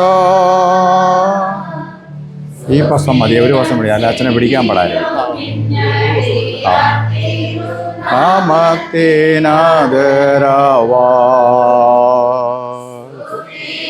ചെയ്യുന്നു ഞാൻ വിളിച്ചോളാം.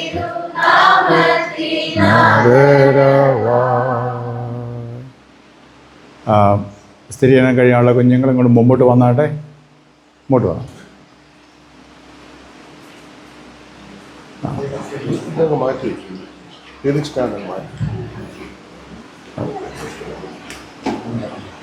ഇങ്ങോട്ട് നോക്ക. അവിടെ നിന്നാൽ താഴെ നിന്നാലും മതി, കുഴപ്പമില്ല. കുറച്ച് പേരല്ലേ ഉള്ളൂ. ഓക്കെ. പെൺകുട്ടികളും കുറച്ച് പേര്, ഒരു 5 പേര് അപ്പുറം ഇപ്പുറം നിൽക്കുക. ഒതുങ്ങി നിൽക്കണേ. ഇങ്ങോട്ട് നിന്ന്. കുറച്ചുകൂടെ അവിടെ ഒരാളങ്ങോട്ട് കയറി നിന്നോ, സ്പേസ് കിട്ടും.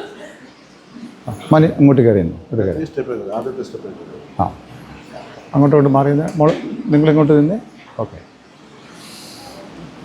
മനിച്ചിരയുടെ അങ്ങോട്ട് നിൽക്കാവോ? ഓക്കെ. മനിച്ചിര നിന്ന് മനിപ്പുറത്തട ഇങ്ങോട്ട്. ഓക്കെ. ശ്രദ്ധിക്കുക, ചില ചോദ്യങ്ങൾ ആണ്, പ്രതിജ്ഞകളാണ് നിങ്ങൾ എടുക്കുന്നത്. അത് ചോദ്യരൂപത്തിൽ ചോദ്യമായിട്ട് നിങ്ങളോട് ചോദിക്കും. നിങ്ങൾ പറയേണ്ട ഉത്തരവ് ഞാൻ പറയുമ്പോൾ നിങ്ങൾ ശ്രദ്ധയോടെ അത് പറയണം, ഉത്തരം പറയണം. അത് പ്രതിജ്ഞയാണ്. ദൈവസന്നിധിയിൽ ചില പ്രതിജ്ഞകൾ നിങ്ങൾ ചെയ്യുകയാണ്. ചില കാര്യങ്ങൾ നിങ്ങൾ ഉപേക്ഷിക്കുന്നു, ചിലത് നിങ്ങൾ വിശ്വസിക്കുന്നു, ചിലത് ഒരു പ്രത്യേകമായ കാര്യം സ്വീകരിക്കുന്നു. ദൈവസഹായത്താൽ നമ്മൾ ചില കാര്യങ്ങൾ നമ്മൾ ചെയ്യും എന്ന് പറയുന്നു. ചില കാര്യങ്ങൾ വാഗ്ദത്തം ചെയ്യുകയാണ്, ചിലത് സമ്മതിക്കുകയാണ്. അത്രയും ഉത്തരങ്ങളാണ് അതിൻ്റെ അകത്തുള്ളത്. ചോദ്യങ്ങളും ഉണ്ട്. അപ്പോൾ അത് നമ്മൾ ദൈവസന്നിധി ആദ്യം പറയുന്നൊരു ഭാഗമുണ്ട്. നിങ്ങൾ ഇപ്പോൾ ദൈവസന്നിധിയിൽ സഭായോഗത്തിന് മുമ്പാകെ എന്ത് ചെയ്യാൻ പോവുകയാണ്? ഈ ചോദ്യങ്ങൾക്ക് ഉത്തരം പറയണമെന്ന് പറയും. അപ്പോൾ ദൈവസന്നിധിയിലാണ് എന്ത് ചെയ്യുന്നത്? ഉത്തരങ്ങൾ പറയുന്നത്. ദൈവസന്നിധിയിൽ നമ്മൾ അറിഞ്ഞിരിക്കേണ്ട കാര്യം, ദേവാലയത്തിൽ ദൈവത്തിൻ്റെ ദിവ്യമായ സാന്നിധ്യം ഉണ്ട്. മറന്നു പോകരുത്. ദേവാലയത്തിൽ എന്തുണ്ട്? ദൈവത്തിൻ്റെ സാന്നിധ്യമുണ്ട്. അദൃശ്യനായ ദൈവത്തിൻ്റെ സാന്നിധ്യമുണ്ട്. വേദോസം പറയുന്നത് ആരാധനയ്ക്ക് വേണ്ടി വേർതിരിക്കുന്ന ഇടങ്ങളിൽ ദൈവത്തിൻ്റെ ദിവ്യമായ സാന്നിധ്യമുണ്ടെന്നും ദൈവത്തിൻ്റെ കണ്ണും ഹൃദയവും എന്ത് ചെയ്യും? അവിടെ ഉണ്ട് എന്ന് പറഞ്ഞിരിക്കുന്നു, അല്ലേ? ദൈവത്തിൻ്റെ കണ്ണ് ഇവിടെ ഉണ്ടെങ്കിൽ എന്ത് ചെയ്യും? ദൈവം തന്നെ കണ്ണുകൊണ്ട് നമ്മളെ കാണുന്നു, അല്ലേ? ആരെല്ലാം ഉണ്ട്, അല്ലേ, എന്ന് നിങ്ങളെ കാണും. കൊയർകാരെവിടെ ഇരിക്കുന്നു, കമ്മിറ്റിക്കാരെവിടെ ഇരിക്കുന്നു, കൈക്കാരന്മാരെന്നാ ചെയ്യുക, സെക്രട്ടറി എന്നാ ചെയ്യുന്നു, അല്ലേ? കവറും കൊണ്ട് ഓടുന്ന കാര്യങ്ങളൊക്കെ എന്ത് ചെയ്യുന്നുണ്ട്? അതെല്ലാം ആര് കാണുന്നുണ്ട്? ദൈവം കാണുന്നുണ്ട്. ഇനി ഹൃദയം കൊണ്ടോ? ദൈവത്തിൻ്റെ ഹൃദയം ഇവിടെ ഉണ്ടെന്നാണ് പറയും. ഹൃദയം ഉണ്ടെങ്കിൽ എന്തായിരിക്കും കാണുന്നത്? ദൈവത്തിൻ്റെ ഹൃദയം ഉണ്ടെങ്കിൽ എന്ത് കാണും? ആ, ദൈവത്തിൻ്റെ കണ്ണുകൊണ്ട് ദൈവം നമ്മളെ എല്ലാവരെയും കാണും. ദൈവത്തിൻ്റെ ഹൃദയം കൊണ്ട് ദൈവം നമ്മുടെ ഹൃദയങ്ങളെ കാണും. മറന്നു പോകരുത്. ദൈവത്തിൻ്റെ ഹൃദയം കൊണ്ട്, ദൈവത്തിൻ്റെ ഹൃദയം ഇവിടെ ഉണ്ടെന്ന് പറഞ്ഞാൽ നമ്മുടെ ഇവിടെ ഇരിക്കുന്നവരുടെ ഹൃദയമല്ല ആര് കാണുന്നു? ദൈവം കാണും. അങ്ങനെയാണ് നമ്മുടെ ഹൃദയം ഇവിടെ ഇല്ലെങ്കിലോ? ദൈവത്തിന് അറിയാം അല്ലേ? ഒരു പക്ഷേ നിങ്ങൾ ചോദിക്കാൻ ഹൃദയമില്ലാതെ ഇവിടെ ഇരിക്കാൻ പറ്റുമോ? അല്ലേ, പറ്റത്തില്ല. പക്ഷേ ഹൃദയം എന്ന് പറഞ്ഞാൽ എന്താ? നമ്മുടെ ഉള്ളിലെ മനുഷ്യനെയാണ് അത് ഉദ്ദേശിക്കും. ഹൃദയം എന്നാണ് ഉദ്ദേശിക്കും. നമ്മളിവിടെ ഇരിക്കുകയും നമ്മുടെ ചിന്തകൾ, വിചാരങ്ങളെല്ലാം എന്ത് ചെയ്യാം? വിവിധ സ്ഥലങ്ങളിൽ സഞ്ചരിക്കാം. അല്ലേ? ശരിയല്ലേ? നിങ്ങൾ ഓർക്കുന്നതായിരിക്കും, വീട്ടിലേക്ക് പോകുന്നപ്പോഴാണ് ഒരു സമ്മാനം എന്ത് ചെയ്തത്, കിട്ടിയത്. ഇനി ചെന്നിട്ട് വേണം എന്ത് ചെയ്യാൻ? അതൊന്ന് പൊട്ടിച്ച് നോക്കാം. അല്ലേ? ഇവിടെ ഇരിക്കുമ്പോൾ എല്ലാം ചിന്ത എന്തായിരിക്കും സമ്മാനം? ഉടുപ്പായിരിക്കുമോ? അല്ലേ? പാൻ്റായിരിക്കുമോ? ഷർട്ടായിരിക്കുമോ? പുസ്തകമായിരിക്കുമോ? വേറെ കളിപ്പാട്ടമായിരിക്കുമോ? എന്താണെന്ന് അറിയത്തില്ല. അല്ലേ? അത് നോക്കണം. ചിന്ത മുഴുവൻ എവിടെയാണ്? നിങ്ങളിവിടെ ഇരിക്കുമ്പോൾ നിങ്ങളെവിടെയാണ്? നിങ്ങളിവിടെ ഇരിക്കുമ്പോൾ നിങ്ങളെവിടെയാണ്? വീട്ടിലാണ്. അല്ലേ? നല്ല കറിയും കാര്യങ്ങളൊക്കെ എന്ത് ചെയ്തിട്ടുണ്ട്? ഇത് ചെയ്യുന്നിട്ട് ഇവിടെ എനിക്ക് തോന്നുന്നു ഇന്നിവിടെ സ്നേഹം വരുന്നുണ്ട്. അതുകൊണ്ട് എല്ലാവരും വീട്ടിലുണ്ടോ എന്ന് അറിയത്തില്ല. ഗസ്റ്റൊക്കെ വരുന്നുണ്ടല്ലേ? അവരെ ഇന്ന് കാണണം, വർത്തമാനം പറയാൻ, കളിപ്പാട്ടൊക്കെ മേടിക്കണം, എല്ലാം ഒത്തിരി ചിന്തകളാണ്. എവിടെ ഇരിക്കുമ്പോഴാണ്? പള്ളിയിലിരിക്കും. ദൈവം എന്ത് ചെയ്യുന്നുണ്ട്? അതെല്ലാം കാണണം. അതുകൊണ്ടാണ് ദൈവത്തെ ആരാധിക്കാൻ വരുമ്പോൾ പൂർണ്ണ മനസ്സ്, പൂർണ്ണ ആരോഗ്യം, പൂർണ്ണ ശക്തി എന്ന് പറയുന്നതിൻ്റെ പൂർണ്ണതയെക്കുറിച്ച് പറയും. മനസ്സ് ഇവിടെ ഇല്ലാതെ ശരീരം മാത്രം ഇവിടെ ഇരിക്കുന്നത് അപൂർണമാണ് എന്നാണ് വേദോസം നമ്മെ പഠിപ്പിക്കുന്നത്. അപ്പോൾ അതുകൊണ്ട് നമ്മൾ വളരെ വളരെ പ്രാർത്ഥിച്ച് വന്നാൽ മാത്രമേ എന്ത് ചെയ്യാൻ പറ്റത്തുള്ളൂ? നമ്മുടെ ശരീരത്തോടൊപ്പം നമ്മുടെ മനസ്സിനെയും ഇവിടെ ഇരുത്താനായിട്ട് പറ്റത്തുള്ളൂ. അതിന് നമ്മൾ വളരെ നിരന്തരമായ ദൈവാശ്രയം നമുക്ക് ആവശ്യമാണ്. പൗലോസപ്പോൾ അതിനെക്കുറിച്ച് പറയുന്നത് ഇന്ദ്രിയജയം എന്നാണ് പറയുന്നത്. നമ്മുടെ മനസ്സിനെയും ശരീരത്തെയും ഒരുമിച്ച് ഒരേ സ്ഥലത്ത് ഏകാഗ്രമാക്കുന്നതിനാണ് എന്തെന്ന് പറയുന്നത് ഇന്ദ്രിയ ജയം എന്ന് പറയാം. പൗലോസപ്പോസ്തലനെക്കുറിച്ച് വളരെ ഏറ്റവും വലിയ ഒരു വരമായിട്ടും കൂടെയാണ് പറയുന്നത്. ഇന്ദ്രിയജയം അല്ലെങ്കിൽ ഇന്ദ്രിയജില്ല, പൂർണ്ണമായിട്ട് ദൈവത്തെ പ്രസാദിക്കാൻ കഴിയത്തില്ലെന്നും കൂടെ അദ്ദേഹം എന്ത് ചെയ്യുന്നുണ്ട്? ഉപദേശിക്കുന്നു. ഓക്കെ, അപ്പോൾ നമ്മളിവിടെ വരുമ്പോൾ എന്ത് ചെയ്യണം? നമ്മളെ കാണുന്ന ഇന്ന് നിങ്ങളൊരു വാക്ക് പറഞ്ഞാൽ അത് ആര് കേൾക്കുന്നു? ദൈവം കേൾക്കും. നിങ്ങൾ പറഞ്ഞാലും ആര് മറന്നു പോകത്തില്ല? ദൈവം മറന്നു പോയി. ഇപ്പോൾ ഉദാഹരണം പറയുകയാണ്, വേദോസം എല്ലാ ദിവസവും വായിച്ചോളാം. വായിക്കുമോ? വായിക്കും എന്നും പറഞ്ഞ് ഇവിടെ നിങ്ങൾ പറഞ്ഞിട്ട് പോവുകയാണ്. അല്ലേ? 2 ദിവസം നമ്മൾ വേദോസം വായിച്ചെങ്കിൽ ആ ദൈവം എന്നാ വിചാരിക്കും? ദൈവം കാണുന്നതല്ല നമ്മൾ വേദോസം വായിക്കാതെ പോകുന്നു. അല്ലേ? ഒരിക്കൽ നമ്മളെ ദൈവം എന്ത് ചെയ്യും? നമ്മളെ പിടിക്കും, നിർത്തുമല്ലേ? എന്നിട്ട് ചോദിക്കും, എന്നാ നീ എൻ്റെ മുമ്പാകെ സത്യം ചെയ്തിട്ട് പോയതാണ്, ഞാൻ വായിച്ചോളാമെന്ന് പറഞ്ഞു. അന്ന് തിരുമേനി കൃത്യമായിട്ട് പറഞ്ഞിട്ടുണ്ട്. അല്ലേ? അത് അങ്ങനെയൊക്കെ ഉറപ്പുണ്ടെങ്കിൽ മാത്രമേ എടുക്കാവുള്ളൂ. എടുത്താൽ എന്ത് ചെയ്യണം എന്നൊക്കെ പറഞ്ഞാൽ നിങ്ങൾ ചെയ്യാമെന്നും പറഞ്ഞ് പോയാൽ എന്ത് ചെയ്തില്ല? വേദോസം പിന്നെ കൈകൊണ്ട് തൊട്ടത്തില്ല. പള്ളിയിൽ എല്ലാ ഞായറാഴ്ചയും പള്ളിയിൽ വരാമെന്നും പറഞ്ഞ് എന്ത് ചെയ്തു? ആരാധനയ്ക്ക് വരാമെന്ന് പറഞ്ഞ് പോയതാണ്. പിന്നെ എന്ത് ചെയ്തില്ല? പിന്നെ ആ വഴിക്കേ കണ്ടിട്ടില്ല. പള്ളിയിലുള്ള വഴി എങ്ങോട്ടാ പോകുന്നത് പോലും, ക്രൈസ്റ്റ് ചർച്ചിലേക്ക് പോകുന്ന വഴി പോലും നമുക്ക് മറന്നുപോയില്ലേ? സത്രത്തിലേക്കുള്ള വഴി അറിയായിരിക്കും, പക്ഷേ എന്തറിയത്തില്ല, പള്ളിയിലേക്ക് വരാനുള്ള വഴി അറിയില്ല, മറന്നുപോയി. എന്നാ വന്നിട്ട് പോയത്? എല്ലാ ഞായറാഴ്ചയും എന്ത് ചെയ്യും? വരുമെന്ന് പറയും. അപ്പോൾ എടുക്കുന്ന പ്രതിജ്ഞകൾ എന്ത് ചെയ്യുക? കൃത്യമായിട്ടും പാലിപ്പാൻ നമ്മൾ ബാധ്യസ്ഥരാണ്. അതാണ് അവിടെ ആമുഖമായിട്ട് തന്നെ പറയാം. ഓക്കെ, ശ്രദ്ധിച്ച് കേൾക്കുക. നിങ്ങൾ ഒരു ചോദ്യത്തിനൊഴികെ ബാക്കിയെല്ലാം നിങ്ങൾ ഒരുമിച്ച് ഉത്തരം പറഞ്ഞാൽ മതിയാവും. ഒരുമിച്ച് ഉത്തരം പറയണം. ഇപ്പോൾ ദൈവത്തിൻ്റെ ഈ സഭായോഗത്തിൻ്റെയും മുമ്പാകെ ഞാൻ നിങ്ങളോട് ചോദിക്കുന്നു, ക്രിസ്തുവിൻ്റെ ശക്തിയിൽ നിഗളവും ഈ ലോകത്തിൻ്റെ മായയും ജഡത്തിൻ്റെ പാപങ്ങളും പിശാചിൻ്റെ സകല പ്രവൃത്തികളും നീ ഉപേക്ഷിക്കുന്നുവോ? ചോദ്യം വളരെ ശ്രദ്ധിച്ച് കേൾക്കണം. ക്രിസ്തുവിൻ്റെ ശക്തിയിൽ നിഗളവും ഈ ലോകത്തിൻ്റെ മായയും ജഡത്തിൻ്റെ പാപങ്ങളും പിശാചിൻ്റെ സകല പ്രവൃത്തികളും നീ ഉപേക്ഷിക്കുന്നുവോ? ചേർന്ന് പറയുക, ഞാൻ അവയെ ഉപേക്ഷിക്കുന്നു. പറഞ്ഞേ, ഉറച്ച ശബ്ദത്തിൽ പറഞ്ഞേ, ചേർന്ന് പറഞ്ഞേ, എല്ലാവരും പറയണേ, ഞാൻ അവയെ ഉപേക്ഷിക്കുന്നു. പറഞ്ഞേ, ഉപേക്ഷിക്കുന്നു. അടുത്ത ചോദ്യം, പിതാവും പുത്രനും പരിശുദ്ധാത്മാവുമായ ഏക ദൈവത്തിൽ നീ വിശ്വസിക്കുന്നുവോ എന്നാണ്. പിതാവും പുത്രനും പരിശുദ്ധാത്മാവുമായ ഏക ദൈവത്തിൽ നീ വിശ്വസിക്കുന്നുവോ? ഞാൻ വിശ്വസിക്കുന്നു. പറഞ്ഞേ, എല്ലാം ചേർന്ന് പറഞ്ഞേ. ഓക്കെ, അടുത്ത ചോദ്യത്തിന് ഉത്തരം ഞാൻ സ്വീകരിക്കുന്നു എന്നാണ്. അത് നിങ്ങൾ ഓരോരുത്തരായിട്ട് പറയണം. കർത്താവായ യേശു ക്രിസ്തുവിനെ നിൻ്റെ രക്ഷിതാവായും ലോകത്തിൻ്റെ രക്ഷിതാവായും നീ സ്വീകരിക്കുന്നുവോ എന്നാണ് ചോദ്യം. യേശുവിനെ രക്ഷകനായി സ്വീകരിക്കുന്നതാണ് ആ ചോദ്യത്തിൻ്റെ അർത്ഥം. രക്ഷകൻ എന്ന് പറഞ്ഞ ആരാണ്? രക്ഷകൻ ആരാ? രക്ഷകൻ രക്ഷിക്കുന്നവൻ. ഓക്കെ, രക്ഷകൻ രക്ഷിക്കുന്നവൻ. അപ്പം യേശു നമ്മുടെ രക്ഷകൻ എന്ന് പറയുന്നത് എങ്ങനെയാണ് അതങ്ങനെ ആകുന്നേ? വീണ്ടെടുപ്പുകാരൻ. അതായത് പാപത്തിൻ്റെ അനന്തരഫലം, അല്ലെ പാപത്തിൻ്റെ ശമ്പളം, അല്ലെ പാപത്തിൻ്റെ ശിക്ഷ എന്ന് പറയുന്നത് മരണമാണ്, നിത്യമായ മരണമാണ്. പാപത്തിൻ്റെ ശിക്ഷ എന്ന് പറയുന്നത് നിത്യമായ മരണമാണ്. വേദോസം ഇങ്ങനെ പറയുന്നു, വാക്യം ഇങ്ങനെ പറയുന്നു, പാപത്തിൻ്റെ ശമ്പളം മരണമത്രേ. പാപത്തിൻ്റെ ശമ്പളം മരണമത്രേ, നിത്യമരണമാണ് അത് ഉദ്ദേശിക്കുന്നത്. അപ്പം നിത്യമരണം എന്ന പാപത്തിൻ്റെ ശിക്ഷയിൽ നിന്ന് ദൈവത്തിൻ്റെ പുത്രനായ യേശു നമ്മളെ രക്ഷിച്ചു. നാം ഏൽക്കുന്ന ശിക്ഷ എന്ത് ചെയ്തു? യേശു അത് വഹിച്ചു. അല്ല, യേശു അത് കാൽവറിയിൽ നമുക്ക് വേണ്ടി യാഗമായി തീർന്നു, മരിച്ചു. അതാണ് വീണ്ടെടുപ്പെന്ന് പറയുന്നത്. അപ്പോൾ യേശു എൻ്റെ പാപത്തിന് വേണ്ടി മരിച്ചു എന്ന് ഞാൻ വിശ്വസിക്കുമ്പോഴാണ് യേശു എൻ്റെ രക്ഷകനായിട്ട് തീരുന്നത്. അപ്പോൾ യേശുവിനെ എൻ്റെ രക്ഷകനായി സ്വീകരിക്കുന്നു പറയും. നമ്മൾ ഒരുപക്ഷെ പ്രായമുള്ളവരൊക്കെ പഴയ കാലങ്ങളിൽ അങ്ങനെ യേശുവിനെ രക്ഷകൻ സ്വീകരിച്ച് കൺവെൻഷൻ യോഗങ്ങളിലും മറ്റ് മീറ്റിങ്ങുകളിലും സൺഡേ സ്കൂളിലെ മീറ്റിങ്ങുകളിലും അതുപോലെ മറ്റ് കോൺഫറൻസിലൊക്കെയും അതുപോലെ തന്നെ ഡേയ്സ് ഓഫ് ചർച്ചിലൊക്കെ എന്ത് ചെയ്തിട്ടുണ്ട്? പലപ്പോഴും അതിനുള്ള അവസരമുണ്ട്. അപ്പോൾ അത് സ്വീകരിച്ചിട്ടുണ്ടാവാം. എങ്കിലും ഇന്ന് വീണ്ടും ചോദിക്കുകയാണ്, കർത്താവായ യേശു ക്രിസ്തുവിനെ നിൻ്റെ രക്ഷിതാവായി, ലോകത്തിൻ്റെ രക്ഷിതാവായി നീ സ്വീകരിക്കുന്നുവോ? ഓരോരുത്തരും പറഞ്ഞേ, ഞാൻ സ്വീകരിക്കുന്നു. പറഞ്ഞേ, ഞാൻ സ്വീകരിക്കുന്നു. പറഞ്ഞേ,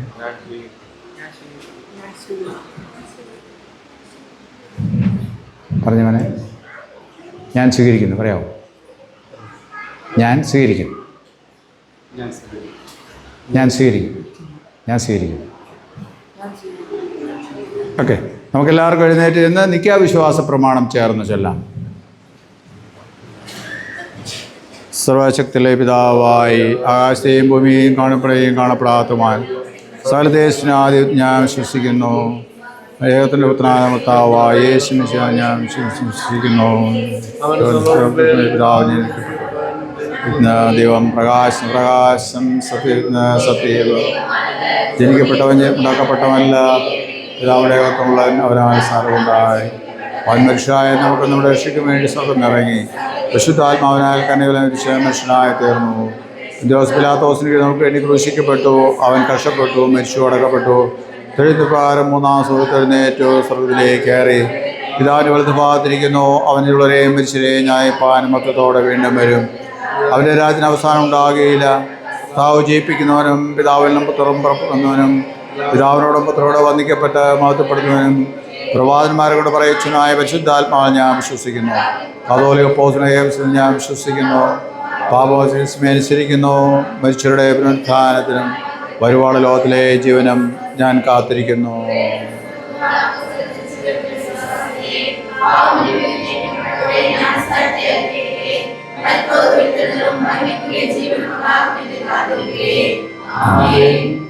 സഭയ്ക്കിരിക്കാം.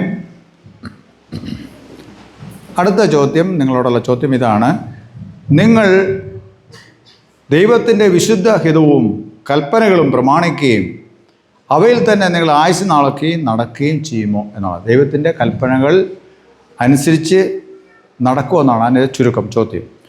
നിങ്ങൾ ദൈവത്തിൻ്റെ ചേർന്ന് പറഞ്ഞേ, ദൈവം എൻ്റെ സഹായനാകയാൽ ഞാൻ ചെയ്യും.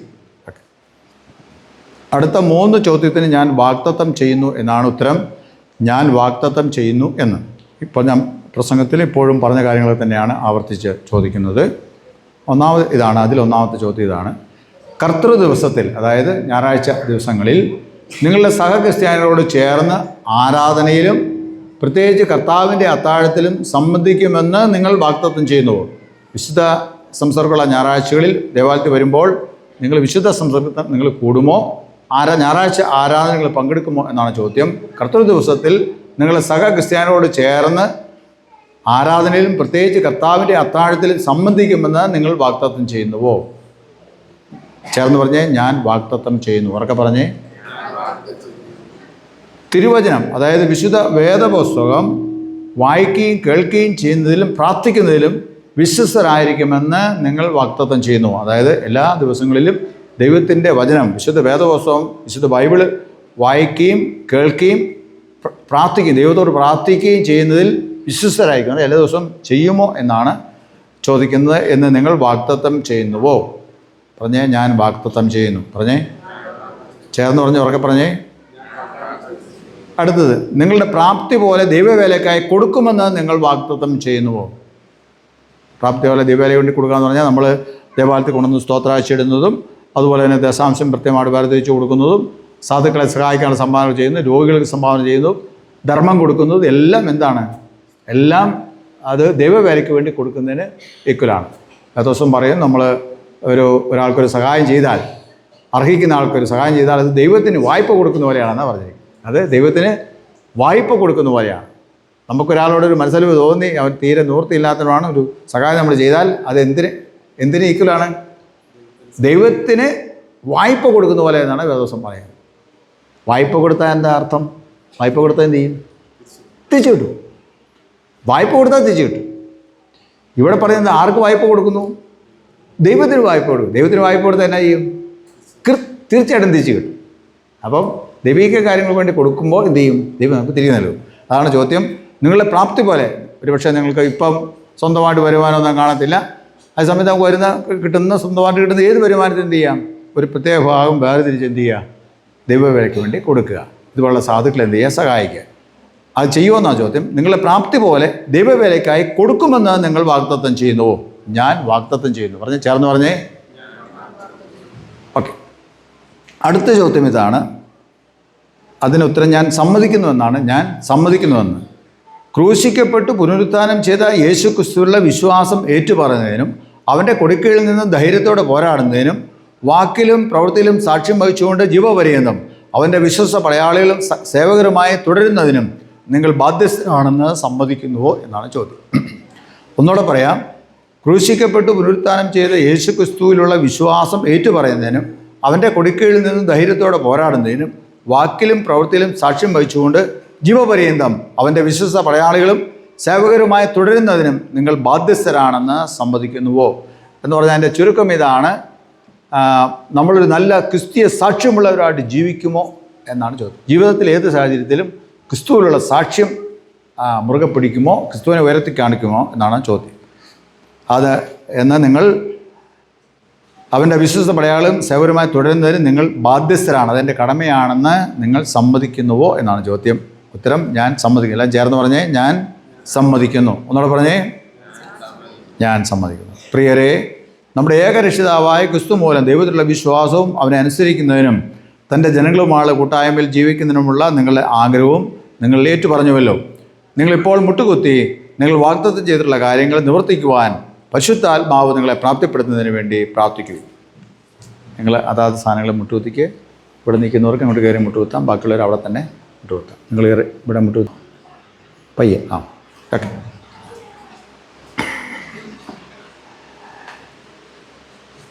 നിങ്ങളെടുത്തതായ ആ തീരുമാനങ്ങളും പ്രതിജ്ഞകളൊക്കെയും പാലിക്കണമെങ്കിൽ നമ്മളെ തന്നെ ദൈവമുമ്പാകെ സമർപ്പിക്കേണ്ടതായുണ്ട്. ഇതൊരു സമർപ്പണ പ്രാർത്ഥനയാണ്. ഞാൻ ആ പ്രാർത്ഥന ചൊല്ലിത്തരുമ്പോൾ സ്ത്രീയണം കഴിയാനുള്ളവർ മാത്രം ആ പ്രാർത്ഥന എൻ്റെ പിന്നാലെ ചൊല്ലണം എന്ന് ഓർപ്പിക്കുന്നു. ഞാൻ ചൊല്ലിത്തരുന്ന പ്രാർത്ഥന എൻ്റെ പിന്നാലെ സ്ത്രീയണം കഴിയാനുള്ള കുട്ടികൾ ചൊല്ലുക. ഒരു സമർപ്പണ പ്രാർത്ഥനയാണ്. ദൈവമേ പറഞ്ഞേ, ദൈവമേ ഉറക്കെ പറഞ്ഞേ, ഞങ്ങളുടെ കർത്താവായ യേശുക്രിസ്തുവിൻ്റെ പിതാവായ എൻ്റെ ദൈവമേ, ഞാൻ എനിക്കുള്ളവനല്ല നിനക്കുള്ളവനത്രേ. എൻ്റെ ആയുസ്സിൻ നാളൊക്കെയും നിന്നെ സ്നേഹിക്കേണ്ടതിനും വിശ്വസ്തയോടെ നിന്നെ സേവിക്കേണ്ടതിനും ഞാൻ എന്നെ തന്നെ നിൻ്റെ പൈതലായി നിനക്ക് ഏൽപ്പിച്ചു തരുന്നു. ആമേൻ. വീണ്ടും നമുക്ക് പ്രാർത്ഥിക്കാം. ഈ കുഞ്ഞുങ്ങൾക്ക് വേണ്ടി പ്രത്യേകമായി പ്രാർത്ഥിക്കാം. അവർ പഠിച്ചതായ തിരുവചന ഭാഗങ്ങൾ, പാഠങ്ങൾ, വേദപുസ്തകത്തിലുള്ള അറിവുകൾ, പ്രത്യേകിച്ച് ഇന്ന് അവർ സ്ഥിരീകരണത്തിന് വേണ്ടി പ്രത്യേകമായി പഠിച്ചതായിട്ടുള്ള പാഠങ്ങളും ഇന്ന് അവർ എടുത്ത തീരുമാനങ്ങളും പ്രതിജ്ഞകളും അവർക്ക് അവരുടെ ജീവിതാവസാനം വരെ പാലിപ്പാൻ അവരുടെ സ്വന്തമായ ശക്തി കൊണ്ട് സാധ്യമല്ലല്ലോ. അതുകൊണ്ട് പരിശുദ്ധാത്മാവിൻ്റെ കൃപ അവരുടെ മേൽ പകരപ്പെടേണ്ടത് ആവശ്യമാണ്. അതുകൊണ്ട് നമുക്ക് അല്പസമയം മൗനമായി ഈ കുഞ്ഞുങ്ങൾക്ക് വേണ്ടി പ്രാർത്ഥിക്കാം. എല്ലാവർക്കും പ്രാർത്ഥിക്കാം.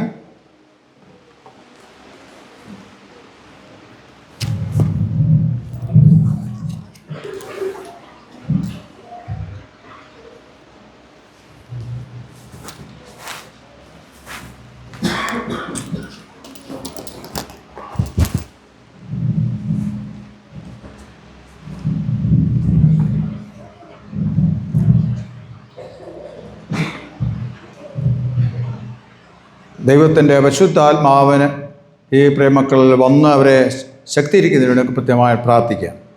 പരിശുദ്ധാത്മാവിൻ്റെ വരവിനായുള്ള അപേക്ഷയാകുന്ന 414 കീർത്തനം അത് നമുക്ക് ഈ സമയത്ത് വളരെ പ്രാർത്ഥനാപൂർവ്വം നമുക്ക് ആലപിക്കാം. സഭയുടെ പ്രാർത്ഥനയാകുന്ന പരിശുദ്ധാത്മാവിന് വേണ്ടിയുള്ള സഭയുടെ അപേക്ഷയാണ് 414 കീർത്തനം. ആ കീർത്തനത്തിൻ്റെ 1, 2 ചരണങ്ങൾ ഞാൻ തനിയെ പാടും. 3, 4 ചരണങ്ങൾ സഭാമക്കൾ ഗായകസംഘത്തോടൊപ്പം ചേർന്ന് പാടണം. 1, 2 ചരണങ്ങൾ ഞാൻ തനിയെ പാടും. 3, 4 ചരണങ്ങൾ സഭാമക്കൾ ഗായകസംഘത്തോടൊപ്പം ചേർന്ന് പാടണം. പരിശുദ്ധാത്മാവിൻ്റെ വരവിനായിട്ടുള്ള അപേക്ഷയാകുന്ന സഭയുടെ പാട്ട് നമുക്ക് ഈ സമയത്ത് വളരെ പ്രാർത്ഥന പോലെ നമുക്ക് ദൈവസന്നിധിയിൽ പാടാം. ദൈവാത്മാവേ വന്നൂതുക, എല്ലാവർ മേലും വീശുക.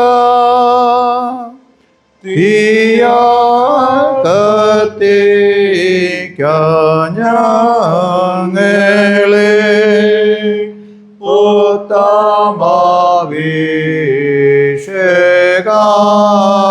ഉത്തമാവിഷേകാത്മാവേ അനുഗ്രഹ തൈലമാം നീ ആശ്വാസം ജീവൻ സ്നേഹത്തി നിന്നെ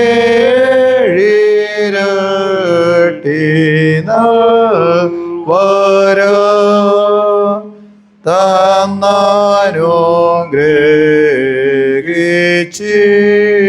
തന്നാനുഗ്രഹിച്ചിടണ നിത്യമാം പ്രകാശമൂല മാറ്റുക ഇരുൾ അശേഷം മോഹശോഭ സൽപ്രമോദ നൽകിടണം കൃപാമൂലം.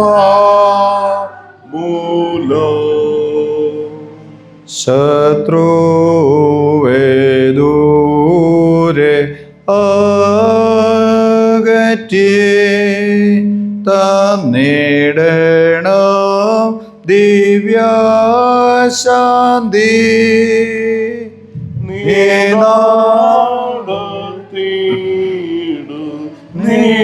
നീടത്തോ ഇലായാതൊരു വിപത്തോ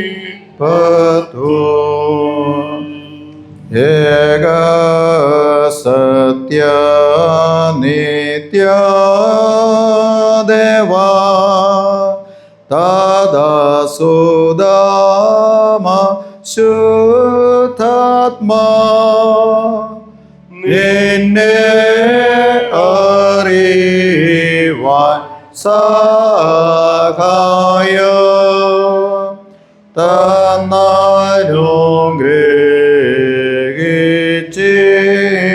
തന്നാനുഗ്രഹിച്ചിടണ എന്നേക്കും സ്തുതി നിനക്കേ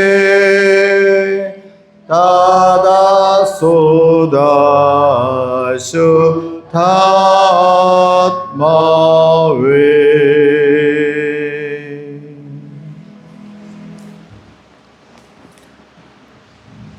നമുക്ക് വീണ്ടും പ്രാർത്ഥിക്കാം. ഞാൻ ചൊല്ലിത്തരുന്ന പ്രാർത്ഥന എൻ്റെ പിന്നാലെ ഗായസംഘത്തോടൊപ്പം സഭാമക്കളെല്ലാവരും ചേർന്ന് പ്രാർത്ഥിക്കണം.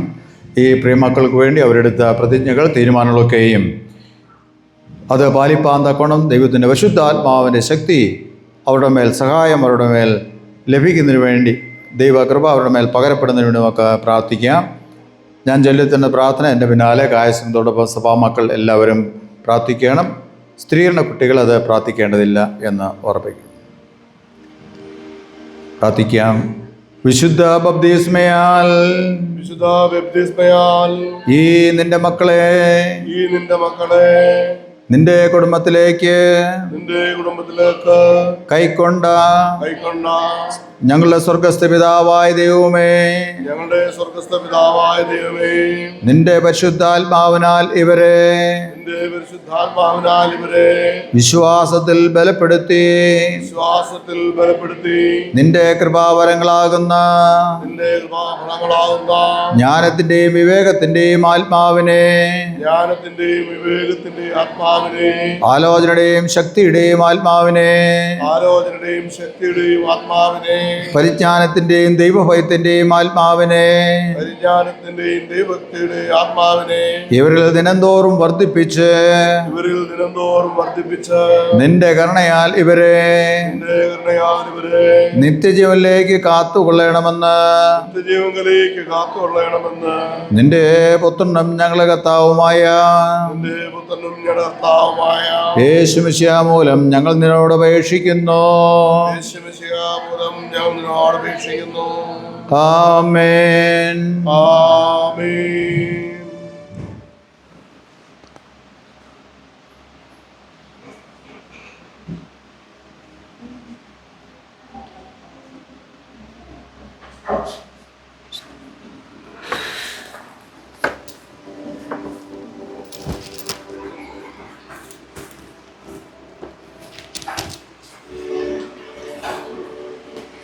കുട്ടികൾ എഴുന്നേറ്റ് നിന്ന്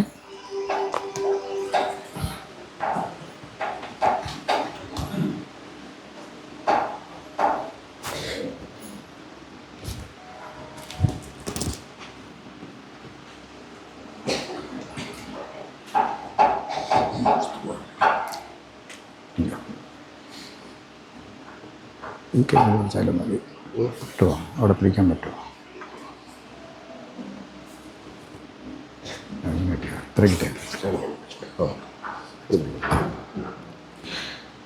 ഓരോ കുഞ്ഞുങ്ങളുടെയും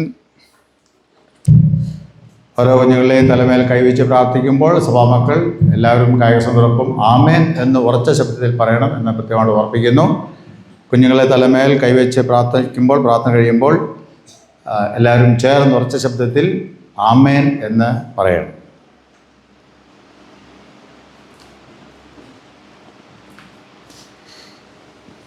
കർത്താവേ, നിന്റെ ഈ പൈതൽ എന്നേക്കും നിനക്കുള്ളവനായിരിക്കേണ്ടതിനും നിന്റെ നിത്യരാജ്യത്തിൽ വന്നെത്തുവോളം ഇവനെ ബലപ്പെടുത്തണമേ.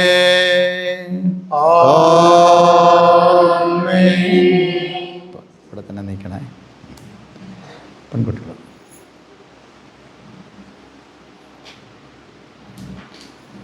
കർത്താവേ, നിന്റെ ഈ പൈതൽ എന്നേക്കും നിനക്കുള്ളവളായിരിക്കേണ്ടതിനും നിന്റെ നിത്യരാജ്യത്തിൽ വന്നെത്തുവോളം നിന്റെ പരിശുദ്ധാത്മാവിൽ ദിവസം തോറും അധികം വർദ്ധിക്കേണ്ടതിനും നിന്റെ സ്വർഗീയ കൃപ കൊണ്ട് ഇവളെ ബലപ്പെടുത്തണമേ.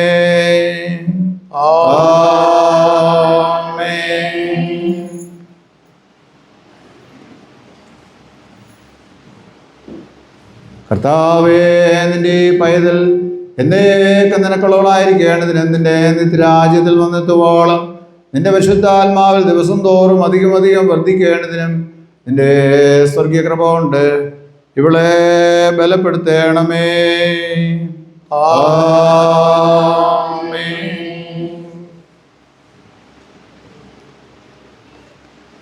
കർത്താവേ, നിന്റെ പൈതൽ എന്നേക്കും നിനക്കുള്ളവനായിരിക്കേണ്ടതിനും നിന്റെ നിത്യരാജ്യത്തിൽ വന്നെത്തുവോളം നിന്റെ പരിശുദ്ധാത്മാവിൽ ദിവസം തോറും അധികം വർദ്ധിക്കേണ്ടതിനും നിന്റെ സ്വർഗീയ കൃപ കൊണ്ട് ഇവനെ ബലപ്പെടുത്തണമേ.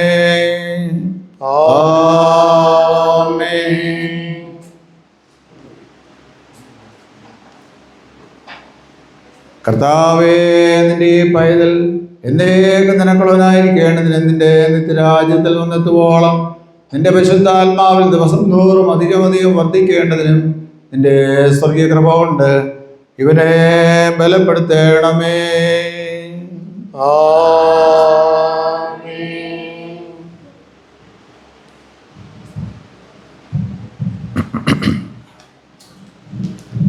കർത്താവേ, നിന്റെ ദാസൻ എന്നേക്കും നിനക്കുള്ളവനായിരിക്കേണ്ടതിനും നിന്റെ നിത്യരാജ്യത്തിൽ വന്നെത്തുവോളം നിന്റെ പരിശുദ്ധാത്മാവിൽ ദിവസം തോറും അധികം അധികം വർദ്ധിക്കേണ്ടതിനും നിന്റെ സ്വർഗീയ കൃപ കൊണ്ട് ഇവനെ ബലപ്പെടുത്തേണമേ.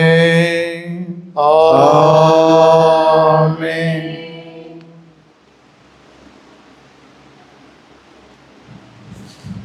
കർത്താവേ, നിന്റെ ഈ പൈതൽ എന്നേക്കും നിനക്കുള്ളവനായിരിക്കേണ്ടതിനും നിന്റെ നിത്യരാജ്യത്തിൽ വന്നെത്തുവോളം നിന്റെ പരിശുദ്ധാത്മാവിൽ ദിവസം തോറും അധികം അധികം വർദ്ധിക്കേണ്ടതിനും നിന്റെ സ്വർഗീയ കൃപ കൊണ്ട് ഇവനെ ബലപ്പെടുത്തേണമേ.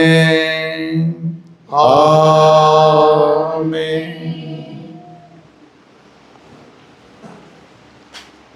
മുട്ടുകുത്തിക്ക്, മുട്ടുകയറി മുട്ടുകുത്തിക്കുക.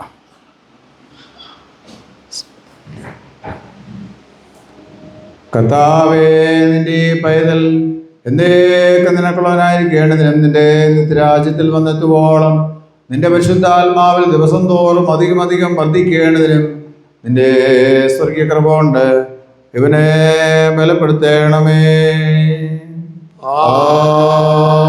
ആമേൻ.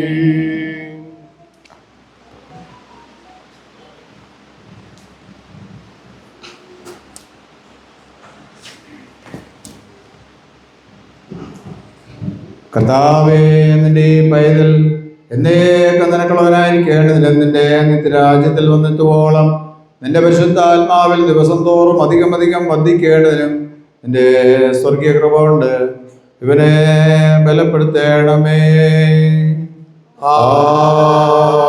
ആമേൻ.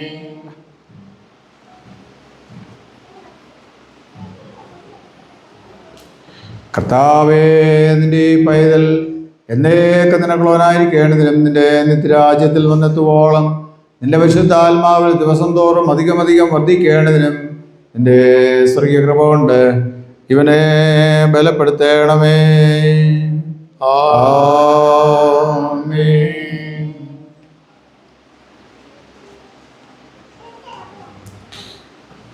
കർത്താവേ, നിന്റെ ദാസൻ എന്നേക്കും നിനക്കുള്ളവനായിരിക്കേണ്ടതിനും നിന്റെ നിത്യരാജ്യത്തിൽ വന്നെത്തുവോളം നിന്റെ പരിശുദ്ധാത്മാവിൽ ദിവസം തോറും അധികം അധികം വർദ്ധിക്കേണ്ടതിനും നിന്റെ സ്വർഗീയ കൃപ കൊണ്ട് ഇവനെ ബലപ്പെടുത്തേണമേ. ആമേൻ.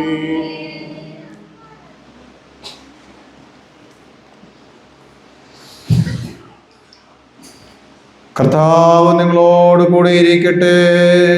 അങ്ങയുടെ ആത്മാവോടുകൂടെയും.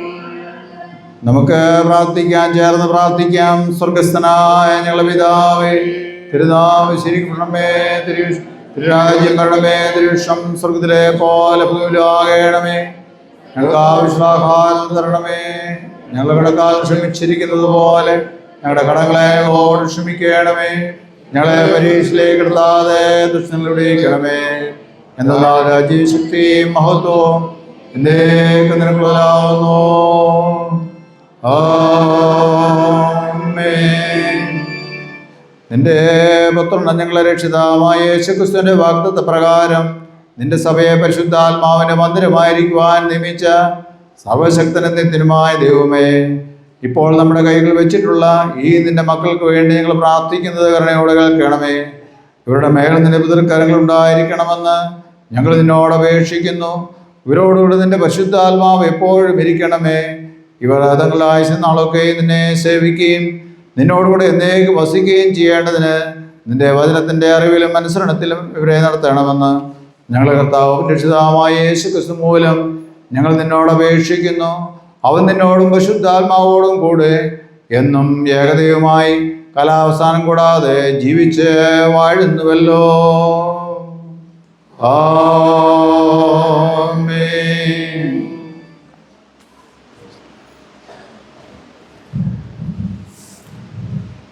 ഇന്ന് സ്ഥിരീകരണം കഴിഞ്ഞ കുഞ്ഞുങ്ങളെ പ്രത്യേകമായ സഭയുടെ പൊതു കൂട്ടായ്മയിലേക്ക് ബഹുമാനമുള്ള ഇടവപ്പട്ടക്കാരൻ സ്വാഗതം ചെയ്യുന്നതാണ്, സ്വീകരിക്കുന്നതാണ്. സ്വീകരണ വചനങ്ങൾ അച്ഛൻ ചൊല്ലി തരുമ്പോൾ അത് സഭാമക്കൾ ചേർന്ന് ചൊല്ലി വേണം സ്വീകരിക്കാൻ എന്ന് പ്രത്യേകമായിട്ട് ഓർപ്പിക്കുന്നു. എല്ലാവർക്കും എഴുന്നേറ്റ് നിൽക്കാം.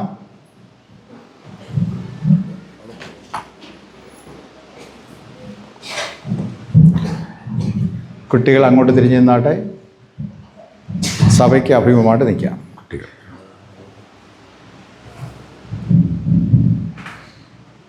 സ്വീകരണ വാക്കുകൾ അച്ഛൻ ചൊല്ലിത്തരുമ്പോൾ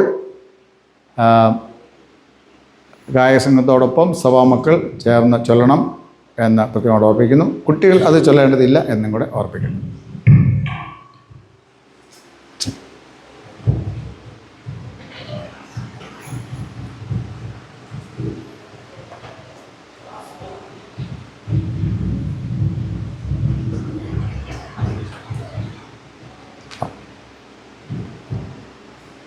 നമ്മുടെ സഭയിലേക്ക് സ്ഥിരീകരണത്തിലൂടെ തിരുമേനിയുടെ കൈകളിലൂടെ തിരിക്കപ്പെട്ട കുഞ്ഞുങ്ങളെ മൗണ്ട് ക്രൈസ്റ്റ് ചർച്ചിലെ അംഗങ്ങളായി സ്വീകരിക്കുന്ന പ്രാർത്ഥനയും ഒരു ക്ഷണവും കൂടിയാണ്. ഇത് അച്ഛൻ ചൊല്ലിത്തരുന്ന തിരുവിപ്രകാരം സഭാമക്കൾ എല്ലാവരും ഈ കുഞ്ഞുങ്ങളുടെ മുഖത്ത് നോക്കി അവരോട് പറയേണ്ടതാണ്. അതിനെ നമ്മൾ വിശ്വാസത്താൽ സഭ ഇവരെ സ്വീകരിക്കുന്നതിന്റെ ഒരു ശുശ്രൂഷയാണ് ഇപ്പോൾ ചെയ്യുന്നത്. ഞാൻ പറഞ്ഞതുപോലെ സഭാമക്കൾ എല്ലാവരും പേര് പറയും. ആ പ്രിയ മക്കളോടാണ് പറയുന്നത്, പ്രിയപ്പെട്ടവരെ, ഈ സഭയിലെ അംഗങ്ങളായ ഞങ്ങൾ സഭയുടെ പൊതുജീവിതത്തിൽ ഞങ്ങളോടുകൂടെ പങ്കുകൊള്ളുവാൻ നിങ്ങളെ സന്തോഷത്തോടെ സ്വാഗതം ചെയ്യുന്നു. നിങ്ങൾ ദൈവത്തെയും ദൈവത്തിന്റെ പുത്രനും നമ്മുടെ കർത്താവുമായ യേശുക്രിസ്തുവിനെ കുറിച്ചുള്ള അറിവിലും സ്നേഹത്തിലും വളരേണ്ടതിന് ഞങ്ങൾ ഞങ്ങളുടെ സ്നേഹവും പ്രാർത്ഥനയും നിങ്ങൾക്ക് നൽകുമെന്ന് ഉറപ്പു തരുന്നു. നാം എല്ലാവരും ആത്മാവിന്റെ ഐക്യതയിൽ ഇവിടെ ഭൂമിയിൽ ദൈവത്തെ സേവിച്ചിട്ട് സ്വർഗത്തിൽ വിശുദ്ധന്മാരുടെ പൂർണ്ണ കൂട്ടായ്മയിലേക്ക് പ്രവേശിക്കേണ്ടതിന് ദൈവം നമുക്ക് കൃപ നൽകുമാറാകട്ടെ.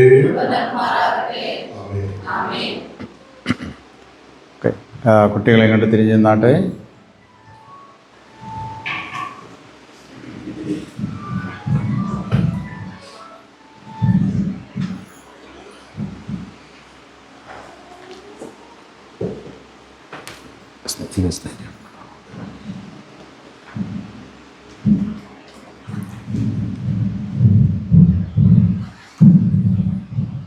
കർത്താവിൽ പ്രിയരെ, ഞാനും നിങ്ങളെ ഈ സഭയിലേക്ക് വളരെ ഹാർദവമായി ദൈവനാമത്തിൽ എല്ലാവരെയും സ്വാഗതം ചെയ്യുന്നു. ദൈവം നിങ്ങളെ അനുഗ്രഹിക്കുമാറാകട്ടെ. ഇപ്പോൾ നമ്മൾ സാധാരണ സഭയ്ക്ക് ഇരിക്കാം. സാധാരണ നമ്മൾ വിശുദ്ധ സംസർഗമുള്ള ഞായറാഴ്ചകളിൽ കൈയുസിരി കൊടുക്കുന്നത് കണ്ടിട്ടുണ്ടോ? കൈയുസിരി ഇങ്ങനെ കൈ കൊട്ടിപ്പിടിച്ച് കൊടുക്കുന്നത് അല്ലേ? നമ്മൾ കോവിഡ് കാലത്ത് അത് നമ്മൾ അങ്ങനെ കൈ മുട്ടിച്ച് കൊടുക്കുന്നില്ലായിരുന്നു. ഇപ്പോൾ നമ്മൾ അങ്ങനെ കൊടുക്കുന്നുണ്ട്. അത് ചെയ്യുമ്പോഴുള്ള അനുഷ്ഠാന വചനങ്ങളാണ് ഞാൻ പറയാൻ പോകുന്നത്. വലത് കൈ കൈപ്പത്തിക്കുള്ളിൽ വരത്തക്ക രീതിയിലാണ് പിടിക്കേണ്ടത്. ഓരോരുത്തർ പിടിക്കും. നമ്മുടെ വലത് കൈ അടുത്ത ആളുടെ വലത് കൈക്കുള്ളിൽ വരണം. അങ്ങനെ ഓർത്ത് ഇരുന്നാൽ മതി. ചിലരിങ്ങനെ കൂട്ടിപ്പിടിക്കുന്ന അങ്ങനെയല്ല അതിൻ്റെ രീതി. വലത് കൈ കൈപ്പത്തിക്കുള്ളിൽ ഉള്ളിൽ വരത്തക്ക രീതിയിൽ നമ്മൾ പിടിക്കണം. കൊടുക്കുമ്പോൾ ദൈവത്തിൻ്റെ ദിവ്യ സമാധാനം എന്ന് പറഞ്ഞ് വേണം കൊടുക്കാൻ. എങ്ങനെയാണ്? ദൈവത്തിൻ്റെ ദിവ്യ സമാധാനം എന്ന് പറഞ്ഞ് കൊടുക്കുക, അല്ലെങ്കിൽ ക്രിസ്തുവിൻ്റെ സമാധാനം എന്ന് പറഞ്ഞ് എന്ത് ചെയ്യുക? കൊടുക്കുക. കൊടുക്കുന്ന ആൾ ക്രിസ്തുവിൻ്റെ സമാധാനം അല്ലെങ്കിൽ ദൈവത്തിൻ്റെ ദിവ്യ സമാധാനം എന്ന് പറഞ്ഞ് കൊടുക്കുക. വാങ്ങുന്ന ആൾ ആമേൻ എന്ന് പറയണം. വാങ്ങുന്ന ആൾ ആമേൻ എന്ന് പറയണം. അയാൾ വീണ്ടും കൊടുക്കുമ്പോൾ എന്ത് പറയണം? ദൈവത്തിൻ്റെ ദിവ്യ സമാധാനം എന്ന് പറയണം, അല്ലെങ്കിൽ ക്രിസ്തുവിൻ്റെ സമാധാനം എന്ന് പറയണം. വാങ്ങുന്ന ആൾ എന്ത് ചെയ്യണം? ആമേൻ എന്ന് പറയണം. അങ്ങനെ ഓരോരുത്തർ കൊടുക്കുമ്പോഴും വാങ്ങുമ്പോഴും അങ്ങനെ പറഞ്ഞു വേണം കൊടുക്കാൻ. സാധാരണ വളരെ അത്രയൊന്നും ശ്രദ്ധിക്കാതെയൊക്കെ പറയുന്നത് കണ്ടിട്ടുണ്ട്. യഥാർത്ഥത്തിൽ അതല്ല ഉദ്ദേശിക്കുന്നത്. പണ്ട് കാലങ്ങളിലൊക്കെ ആദിമസഭകളിലൊക്കെ സ്നേഹചുംബനം എന്ന് പറഞ്ഞാൽ അങ്ങനെ ചെയ്തിരുന്നതാണ് നമ്മൾ വായിക്കുന്നത്. കാലക്രമേണ എന്ത് ചെയ്തിട്ടുണ്ട്? അതെല്ലാം മാറി ഇപ്പോൾ അതിൻ്റെ കൈയുസരി എന്ന് പറയുന്ന വിശുദ്ധ സംസർഗ ശുശ്രൂഷിക്കുമ്പോഴുള്ള നമ്മുടെ ആ സഹോദര ബന്ധത്തിൻ്റെ അടയാളമായിട്ട് കാണിക്കുന്ന ഒരു അടയാളമാണ്. അത് പറയുമ്പോൾ ദൈവത്തിൻ്റെ ദിവ്യ സമാധാനം എന്ന് പറയുന്നത് എന്ത് ചെയ്ത് കൊടുക്കുന്നു. ആമേൻ എന്ന് പറഞ്ഞ് വാങ്ങണം. ഇപ്പം ഞാൻ നിങ്ങൾക്ക് ആദ്യമായിട്ട് ഈ കൈവശം നൽകുകയാണ്. ക്രിസ്തുവിലുള്ള നമ്മുടെ സഹോദര സ്നേഹത്തിൻ്റെ അടയാളമായി ഞാൻ കൈയസുരി തരുന്നു. ഓരോരുത്തർ വന്നിട്ട്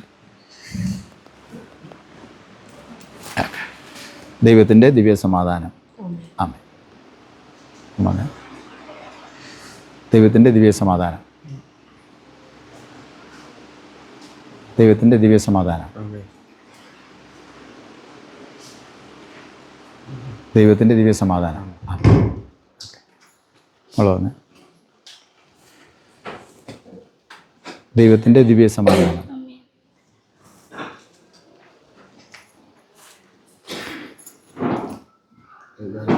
ദൈവത്തിൻ്റെ ദിവ്യ സമാധാനം. ദൈവത്തിൻ്റെ ദിവ്യ സമാധാനം. ആമേൻ.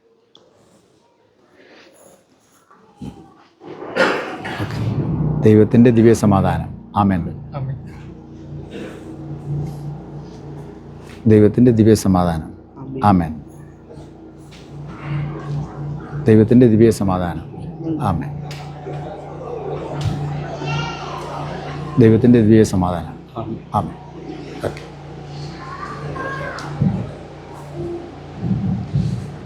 ഇപ്പോൾ ബഹുമാനുള്ള അച്ഛൻ നിങ്ങൾക്ക് സ്ഥിരീകരണ കാർഡുകൾ തരും. പേര് വിളിക്കുമ്പോൾ നിങ്ങൾ ഇതിലൂടെ ഒന്ന് വാങ്ങണം എന്ന് പ്രത്യേകമായിട്ട് ഓർപ്പിക്കുന്നു.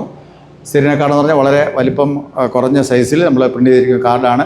ആ കാർഡിൽ ചെറിയൊരു പ്രാർത്ഥനയുണ്ട്. അതുകൂടാതെ നിങ്ങളുടെ പേര്, ഇന്ന് സ്ഥിരീകരണം കഴിഞ്ഞ ഇന്നത്തെ തീയതി, അതുപോലെ തന്നെ ഇങ്ങനെ കൺഫർമേഷൻ സ്ഥിരീകരണ തീയതിയും, അതുപോലെ തന്നെ ആദ്യത്തെ ഹോളി കമ്മ്യൂണിയൻ തീയതിയും അതിൻ്റെ അകത്തുണ്ട്. ഡേറ്റുകളുണ്ട്, ആ അച്ഛന്മാരുടെ പേരുകളുണ്ട്, ഒപ്പമുണ്ട്. അപ്പോൾ അതിൻ്റെ അകത്ത് എന്തെങ്കിലും വ്യത്യാസം, പേരിൻ്റെ അകത്ത് സ്പെല്ലിങ് വ്യത്യാസമോ അല്ലെങ്കിൽ ഡേറ്റിൽ ഏതെങ്കിലും വ്യത്യാസമോ അങ്ങനെ ഏതെങ്കിലും ഒപ്പില്ലാതിരിക്കുമോ അങ്ങനെയൊക്കെ നിങ്ങൾ കിട്ടുമ്പോൾ അത് നോക്കണം. നോക്കി അത് കൊണ്ടുപോവുകയും എന്തെങ്കിലും മിസ്റ്റേക്ക് ഉണ്ടെങ്കിൽ അത് ഇവിടെ തന്നെ എന്ത് ചെയ്യണം, കറക്റ്റ് ചെയ്ത് കൊണ്ടുപോകണം. അത് നിങ്ങൾ സൂക്ഷിച്ച് വെക്കണം. ഭാവിയിൽ നിങ്ങൾക്ക് എന്ത് ചെയ്യാം, പല ആവശ്യങ്ങൾക്ക് വേണ്ടി എന്ത് ചെയ്യാം, അത് നിങ്ങൾക്ക് പ്രയോജനപ്പെടും. അതുകൊണ്ട് കളയാതെ എന്ത് ചെയ്യണം, അത് സൂക്ഷിച്ച് വെക്കണം. മാത്രമല്ല അത് ചെറിയൊരു പ്രാർത്ഥന അതിൻ്റെ അകത്തുണ്ട്. ആ പ്രാർത്ഥനയോ അതിനോട് ചേർന്ന് വാചകങ്ങൾ ചേർത്തും എന്ത് ചെയ്യാം, നിങ്ങൾക്ക് പ്രാർത്ഥിക്കാം. കൺഫർമേഷൻ കാർഡ് അല്ലെങ്കിൽ കൺഫർമേഷൻ സർട്ടിഫിക്കറ്റ് എന്നാണ് പറയുന്നത്. ആ കാർഡ് എന്ത് ചെയ്യരുത്, കളയരുത്, നിങ്ങൾ സൂക്ഷിച്ച് വെക്കണം. അത് ബയോഡ്സൊക്കെ എടുക്കുകയാണെങ്കിൽ എന്ത് ചെയ്യാം, നമുക്ക് ഇടയ്ക്കിടയ്ക്ക് നോക്കുകയും പ്രാർത്ഥിക്കുകയൊക്കെ ചെയ്യാം എന്ന് പ്രത്യേകമായിട്ട് ഓർപ്പിക്കുന്നു. അതിപ്പോൾ അച്ഛൻ തരും. പേര് വിളിക്കുമ്പോൾ നിങ്ങൾ വന്ന് വാങ്ങണം എന്ന് പ്രത്യേകമായിട്ട് ഓർപ്പിക്കും. അങ്ങോട്ട് വെച്ചാൽ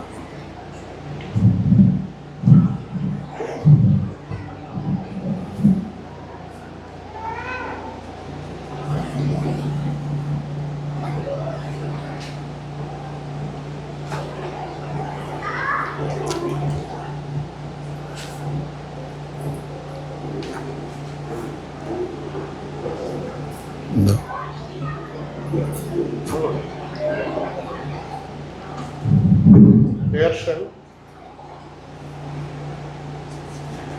ഓക്കെ. കുഴപ്പമില്ല.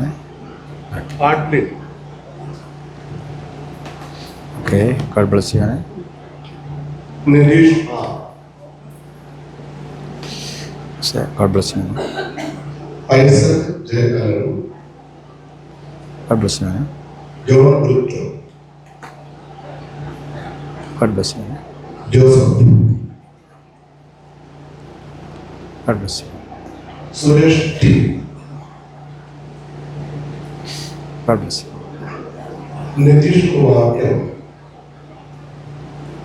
കുഴപ്പമില്ല. അനീഷ് കെ ആർ, കുഴപ്പമില്ല. അഭിനേത ബിൻസി, നിത്യസ്, കുഴപ്പമില്ല.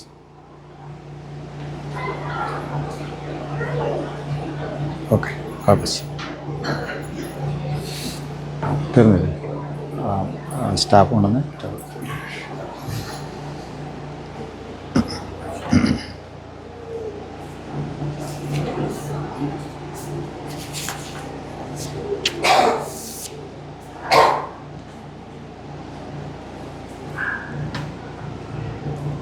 എല്ലാവർക്കും എഴുന്നേറ്റ് നിൽക്കാം.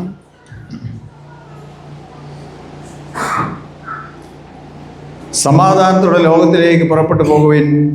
പിതാവും പുത്രനും പരിശുദ്ധാത്മാവുമായ സർവശക്തനായ ദൈവത്തിൻ്റെ അനുഗ്രഹം നിങ്ങളുടെ മേൽ എന്നേക്കും ഉണ്ടായിരിക്കുമാറാകട്ടെ. ആമേൻ. ദൈവത്തെ സ്തുതിക്കാം. ആഗോ